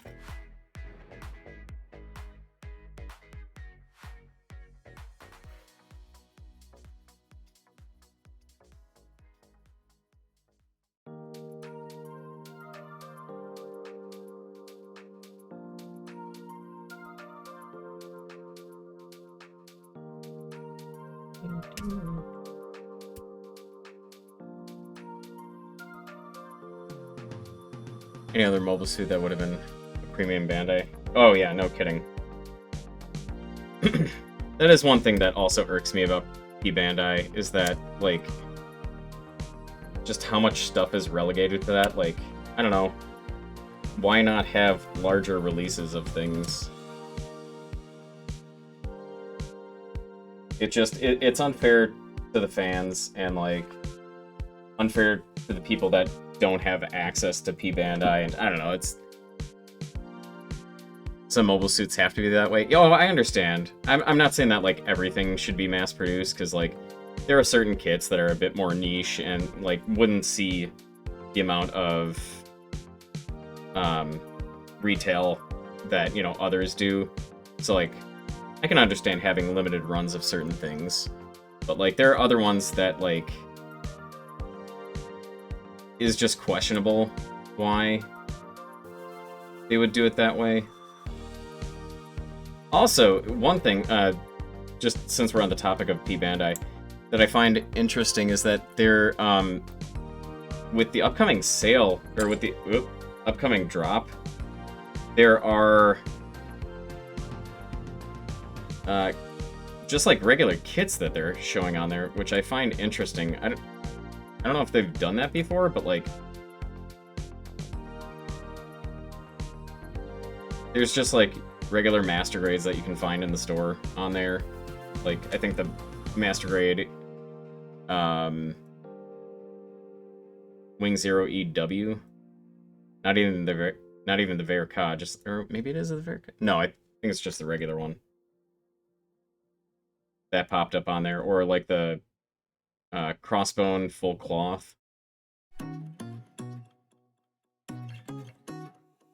Bandai doesn't own all the mobile suit designs in the Gundam, like AOZ is owned by a magazine and Bandai lost the retail license. Rather than paying for it again, they only sell on P Bandai or factory direct. That is why there isn't even Oh, interesting. Okay, I was unaware of that. Gotcha. I just assumed it was for, like, limited runs of things that, you know, probably wouldn't be as popular, but, like, have, like, you know, that crowd that would still like it. I didn't realize it was because of a licensing thing. Huh. Interesting.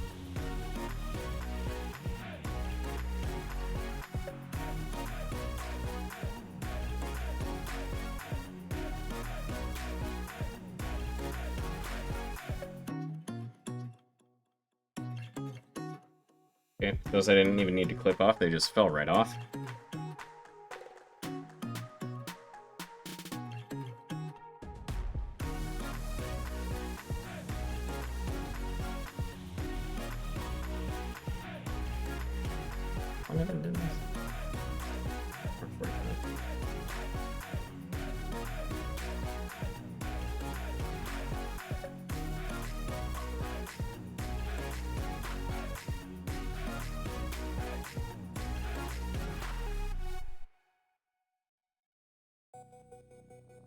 That is also why it is not offered in every country. It's not always legal to go around the license for sales. Oh. Okay. Huh. The more you know.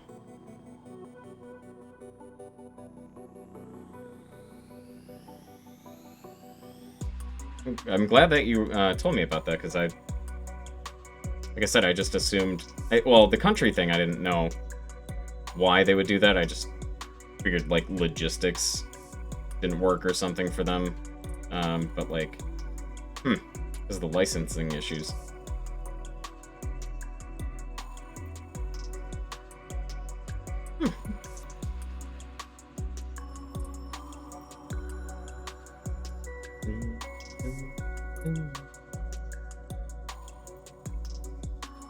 Why? Okay. I don't know why. So I'm sitting here looking at the kit, right? And why? This is confusing. And I mean, like, I'm sure that this is, you know, this color because it's just reused from a different, from a runner from a different kit. But, like, at the same time, why not make ones that match this color? Because, like, I feel like you have to use both or neither, right? Like, I don't know. Mixing and matching would look weird to me. And it has many shady things, but they're so good at it. Yeah. Yeah, they are.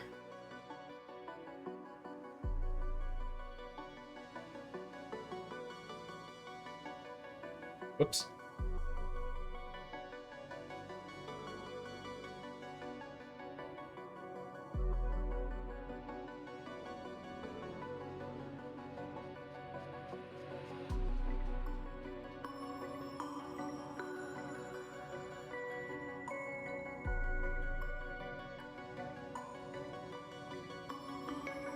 Like naming a series called Gundam Metaverse so that the VR Metaverse failed project gets pushed way down.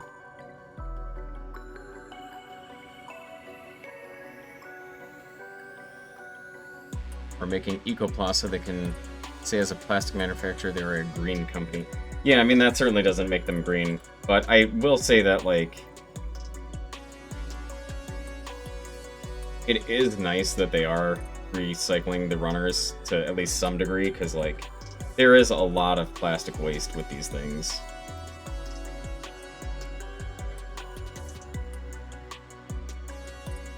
Legends. Though I do wish here in the States we had somewhere to be able to send the, like, leftover runners to be made into Ecopla. Because it's a feels bad just tossing them in the garbage.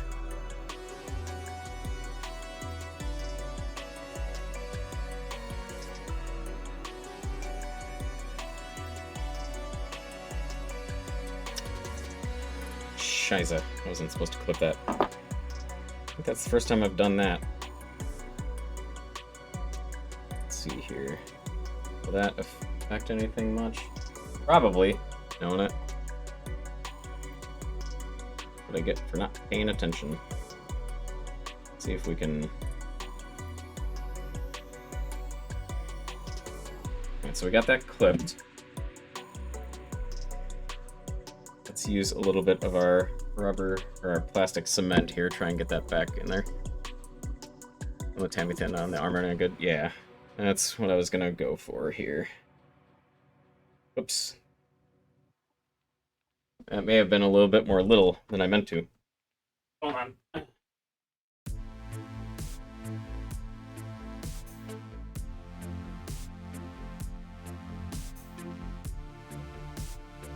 You know what? I'm a dingus. I just went to go get a Kleenex when I realized that I have got a Q-tip here. Right now, just a very tiny dab. Here we go. I'll probably have to clean that up. That's okay. That's stuck into my finger. There we go. Clean that up. And we'll be good as new. Good luck on placement. I actually think I got it pretty well. Let's see here if it'll... There we go.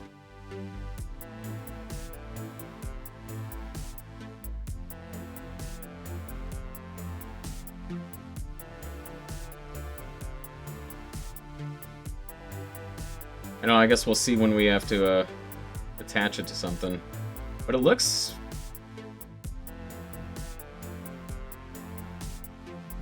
I don't know. Looks like it went on there pretty good. Guess we'll figure out when we go to place it.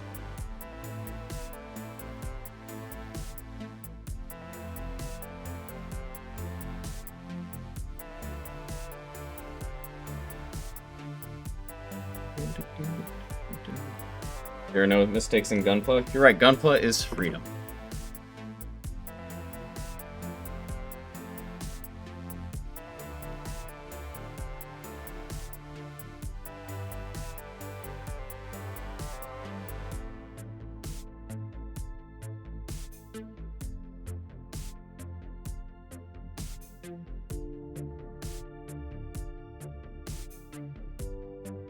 Always fix something. Make it look like battle damage.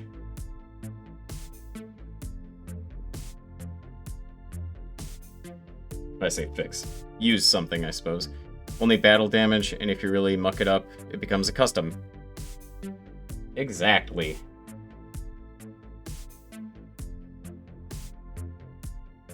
So I recently went through boxes of my old kits, right? Just all the runners and whatnot, cutting all the pieces out that were left over, and so like I'm curious to see if I can make a kit bash at some point with all of the leftover stuff that I have. Like the real grade Zeta that I put together has so much left over from it because of the extra colors from Premium Bandai. And like, oh god, what a disappointment that kit was. I wish I would have known before I purchased it, because like, as much as I like the colors on it, it was not worth the pro tip: if you use camo duct tape, no one will see the fix. Oh, interesting. Thank you for the tip, I appreciate that.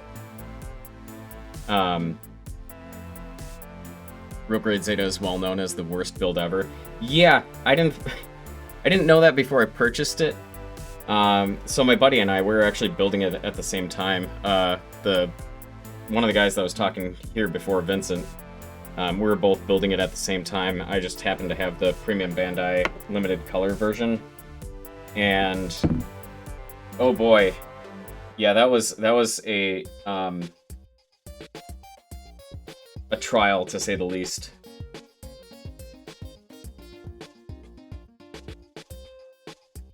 Second worst is Real Grade Sinanju.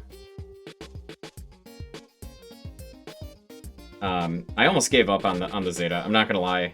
I was doing it on stream, and I got through... Like, the legs were fine. Like, nothing wrong with that, but then once you start to get, like, the head and the chest and the waist and whatnot, it becomes a cluster. And, on my second stream, I was like, I'm ready to just give up on this thing.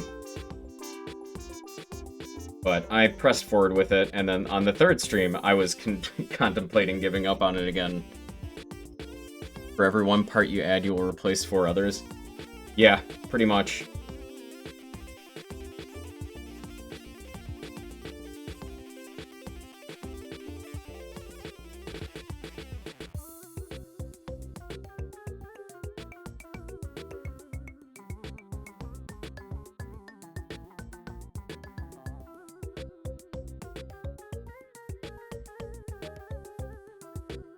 Just like, and I'm sure a lot of like what ended up making it bad was the transformation, like the way that they designed it so it could transform, but still like a lot of the choices on the Zeta just like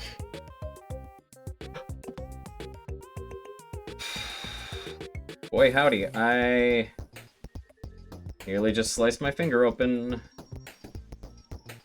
Thanks, Kaz. Appreciate the concern.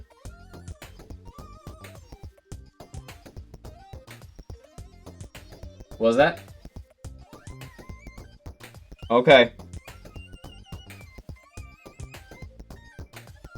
Use an advanced suit joint from Real Grade Mark II, and the armor added unforeseen stress. Ah, gotcha. Okay. Yeah, so that does make sense why the Sinanju would have like more of an issue.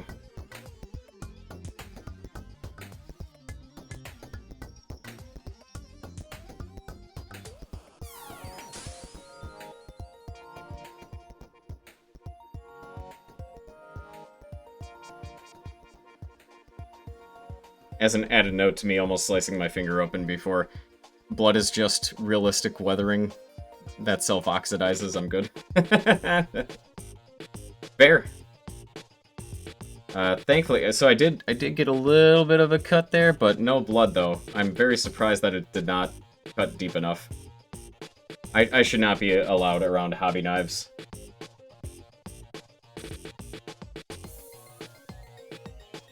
Do they make, like, children's safety hobby knives? Because if so, maybe that's what I need.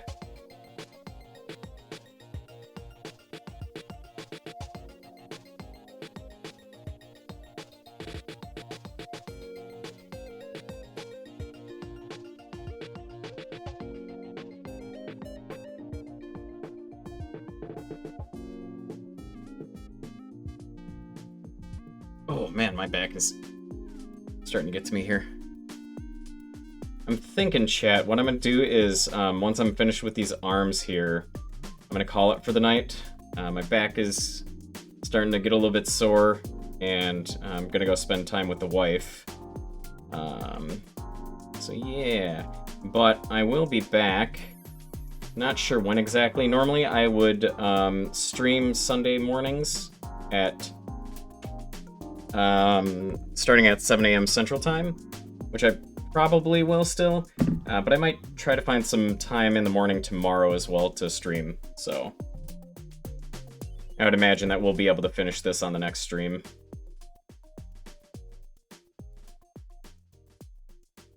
Nope, but they do make ultrasonic hobby knives that vibrates at 40k per second. Wow. That sounds dangerous.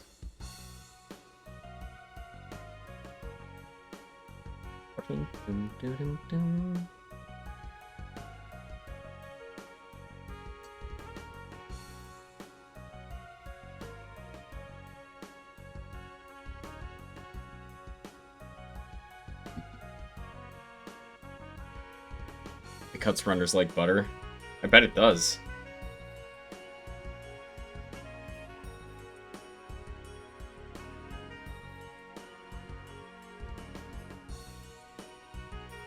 I wonder how it cuts flesh. If it cuts runners like butter. Oh.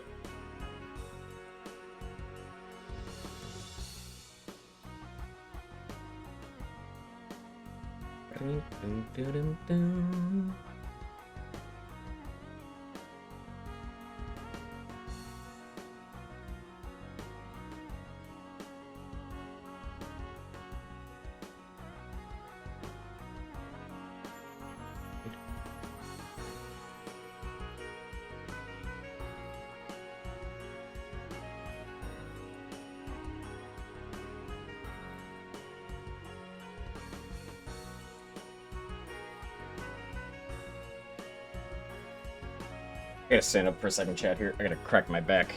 It is. Ugh. Oh. Okay, there we go. That's a little bit better. Oh, boy.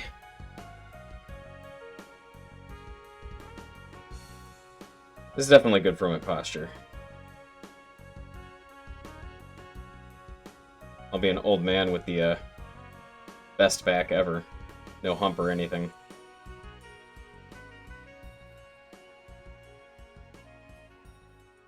You think it would be the same cut? A cut is more about pressure that at that sharp. Yeah, that's fair.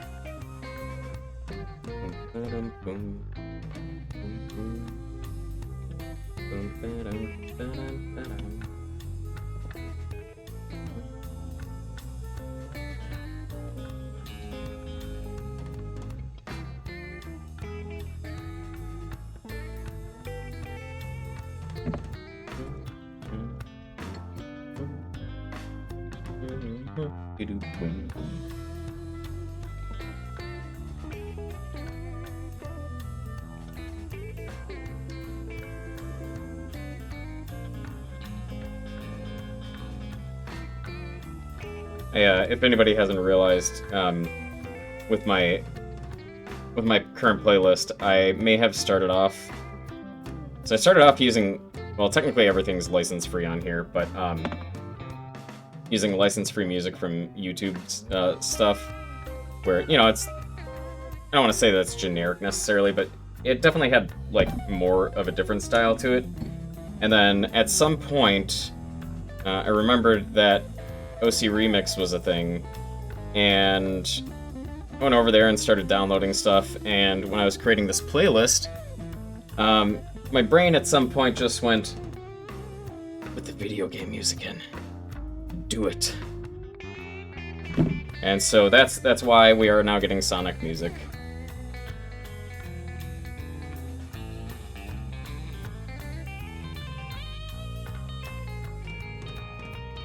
Royalty-free is and will always be elevator music to you.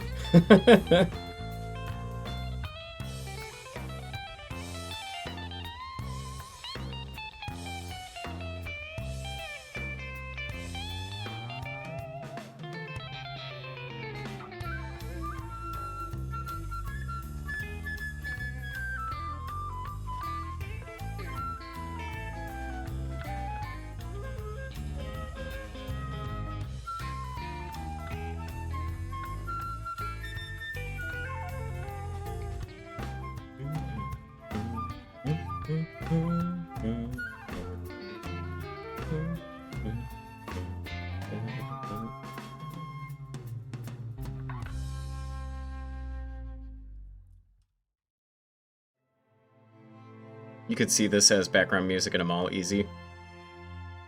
That's fair.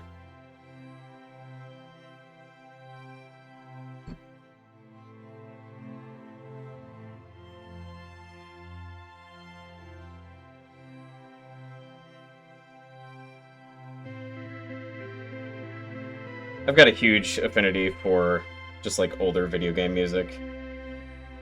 Definitely holds special place in my listening repertoire. I don't know. In what I listen to. Nothing wrong with that.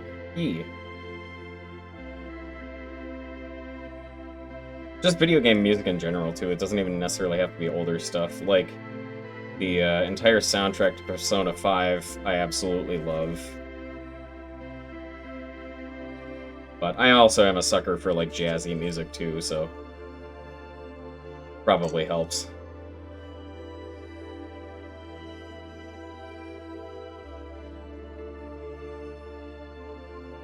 People say that till you put on the Atari 2600 remix.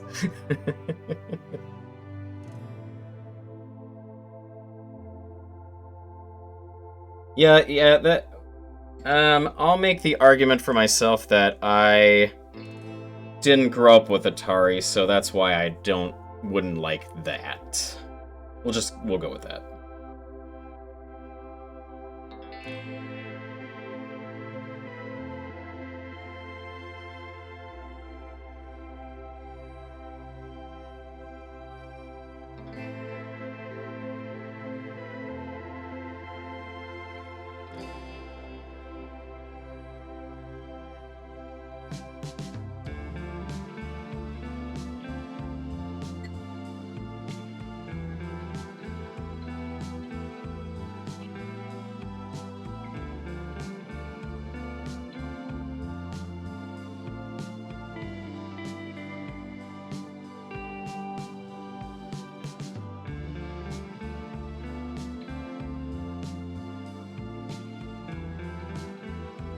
Here's the plan. Oh, someday you want to make the greatest troll song ever? Okay. Go ahead. I'm intrigued by your, troll song.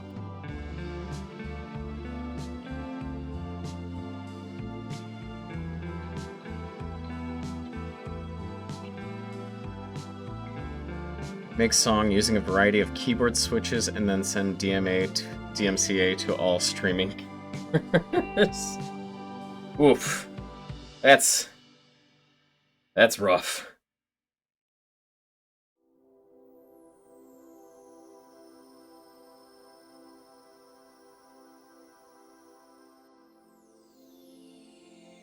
Let's see.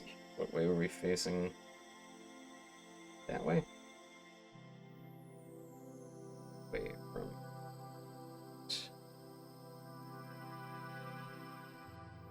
I think... I don't remember... There was something that, I want to say it was like a Samsung product where there were DMCA, like,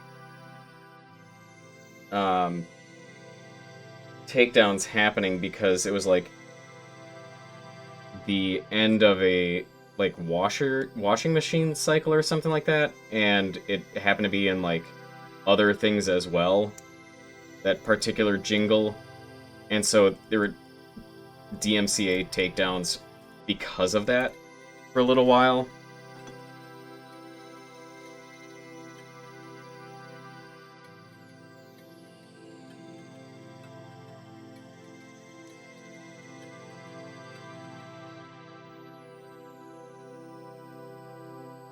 Which is absolutely wild. Like, it was like jingles from like their fridge and their oven and dishwasher and whatnot.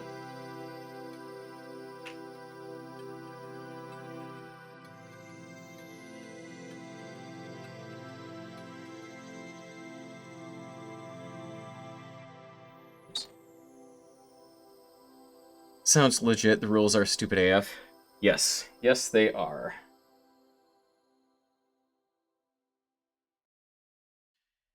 Alright, which direction do you go? Here? Oh, that's up there. Okay, that matches with that. That's why.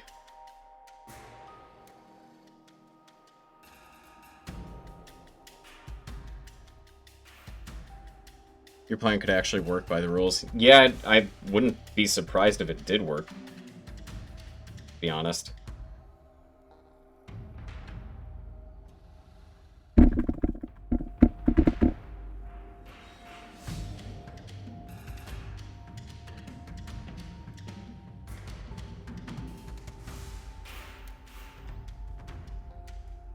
Well.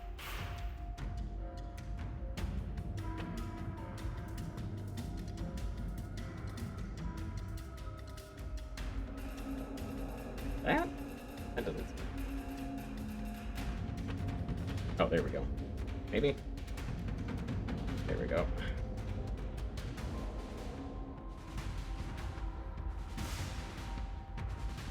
I had a different playlist earlier on when I started streaming, and every single stream I had to go in and like verify that I had the rights to be able to play that song. It was very frustrating. And it's funny too, because like sometimes it would pick it up like multiple times during the stream, like if I ran the stream long enough. But then other times it wouldn't pick it up more than once. It was very inconsistent and confusing.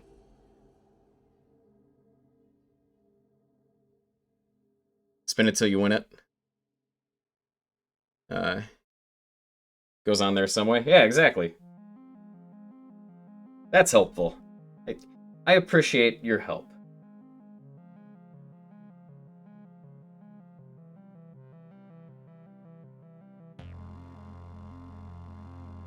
Oops, that's upside down.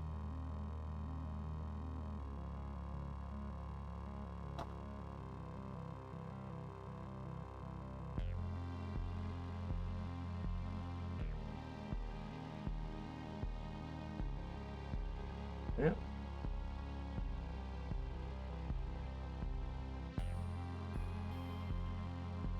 There we go. This was the broken one, and we got it. We got it flush.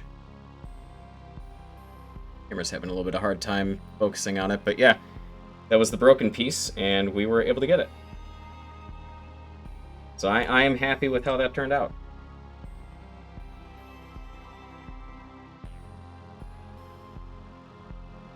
Didn't quite snap in as well as it should have, but that's kind of understandable with that particular direction. No.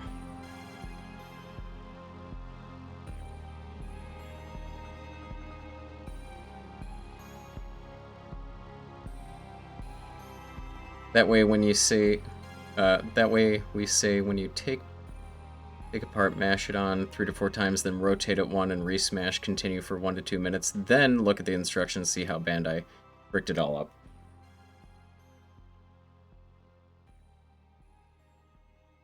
Oh, it's because I have this upside down. Oops.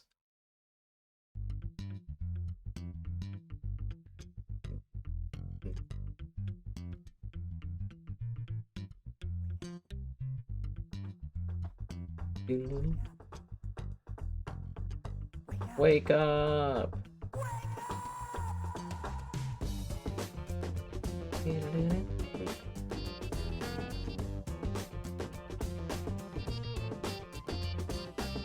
I miss something? Ah, I missed it. Cuss buckets! I did miss something. Alright, where's my piece separator here? What has been my favorite build so far? That's a good question. I really enjoyed the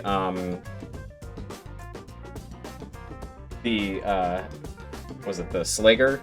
I think Slagar from Don Cruz or Don Cruz's Island.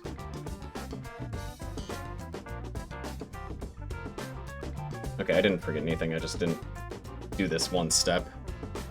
That one, it's just like, it was a very solid build all around.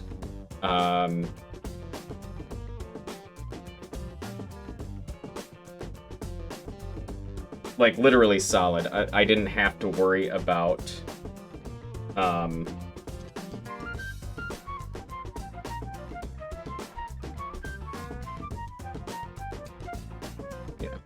I didn't have to worry about, like, the model falling over or anything like that. All of the plastic was very sturdy as well. So probably that one. Either that, or I did have a lot of fun with the Testament Gundam as well.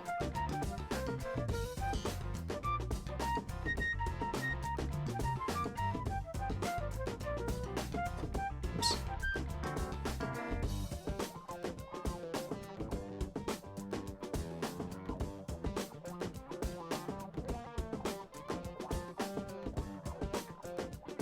There we go. And then I think I will place the hands on later when I figure out what I want to do.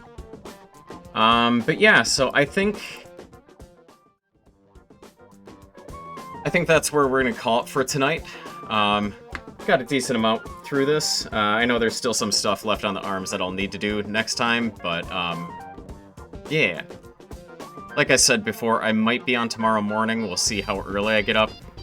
I don't know. At the very least, I'll be here Sunday morning at 7 a.m. Central Time. And I hope to see...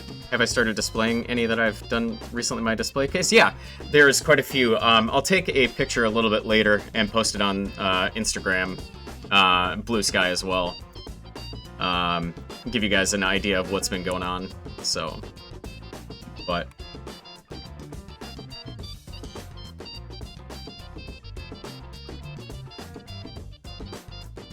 I don't think I understand what you wrote there, Lord Bob. Detailed.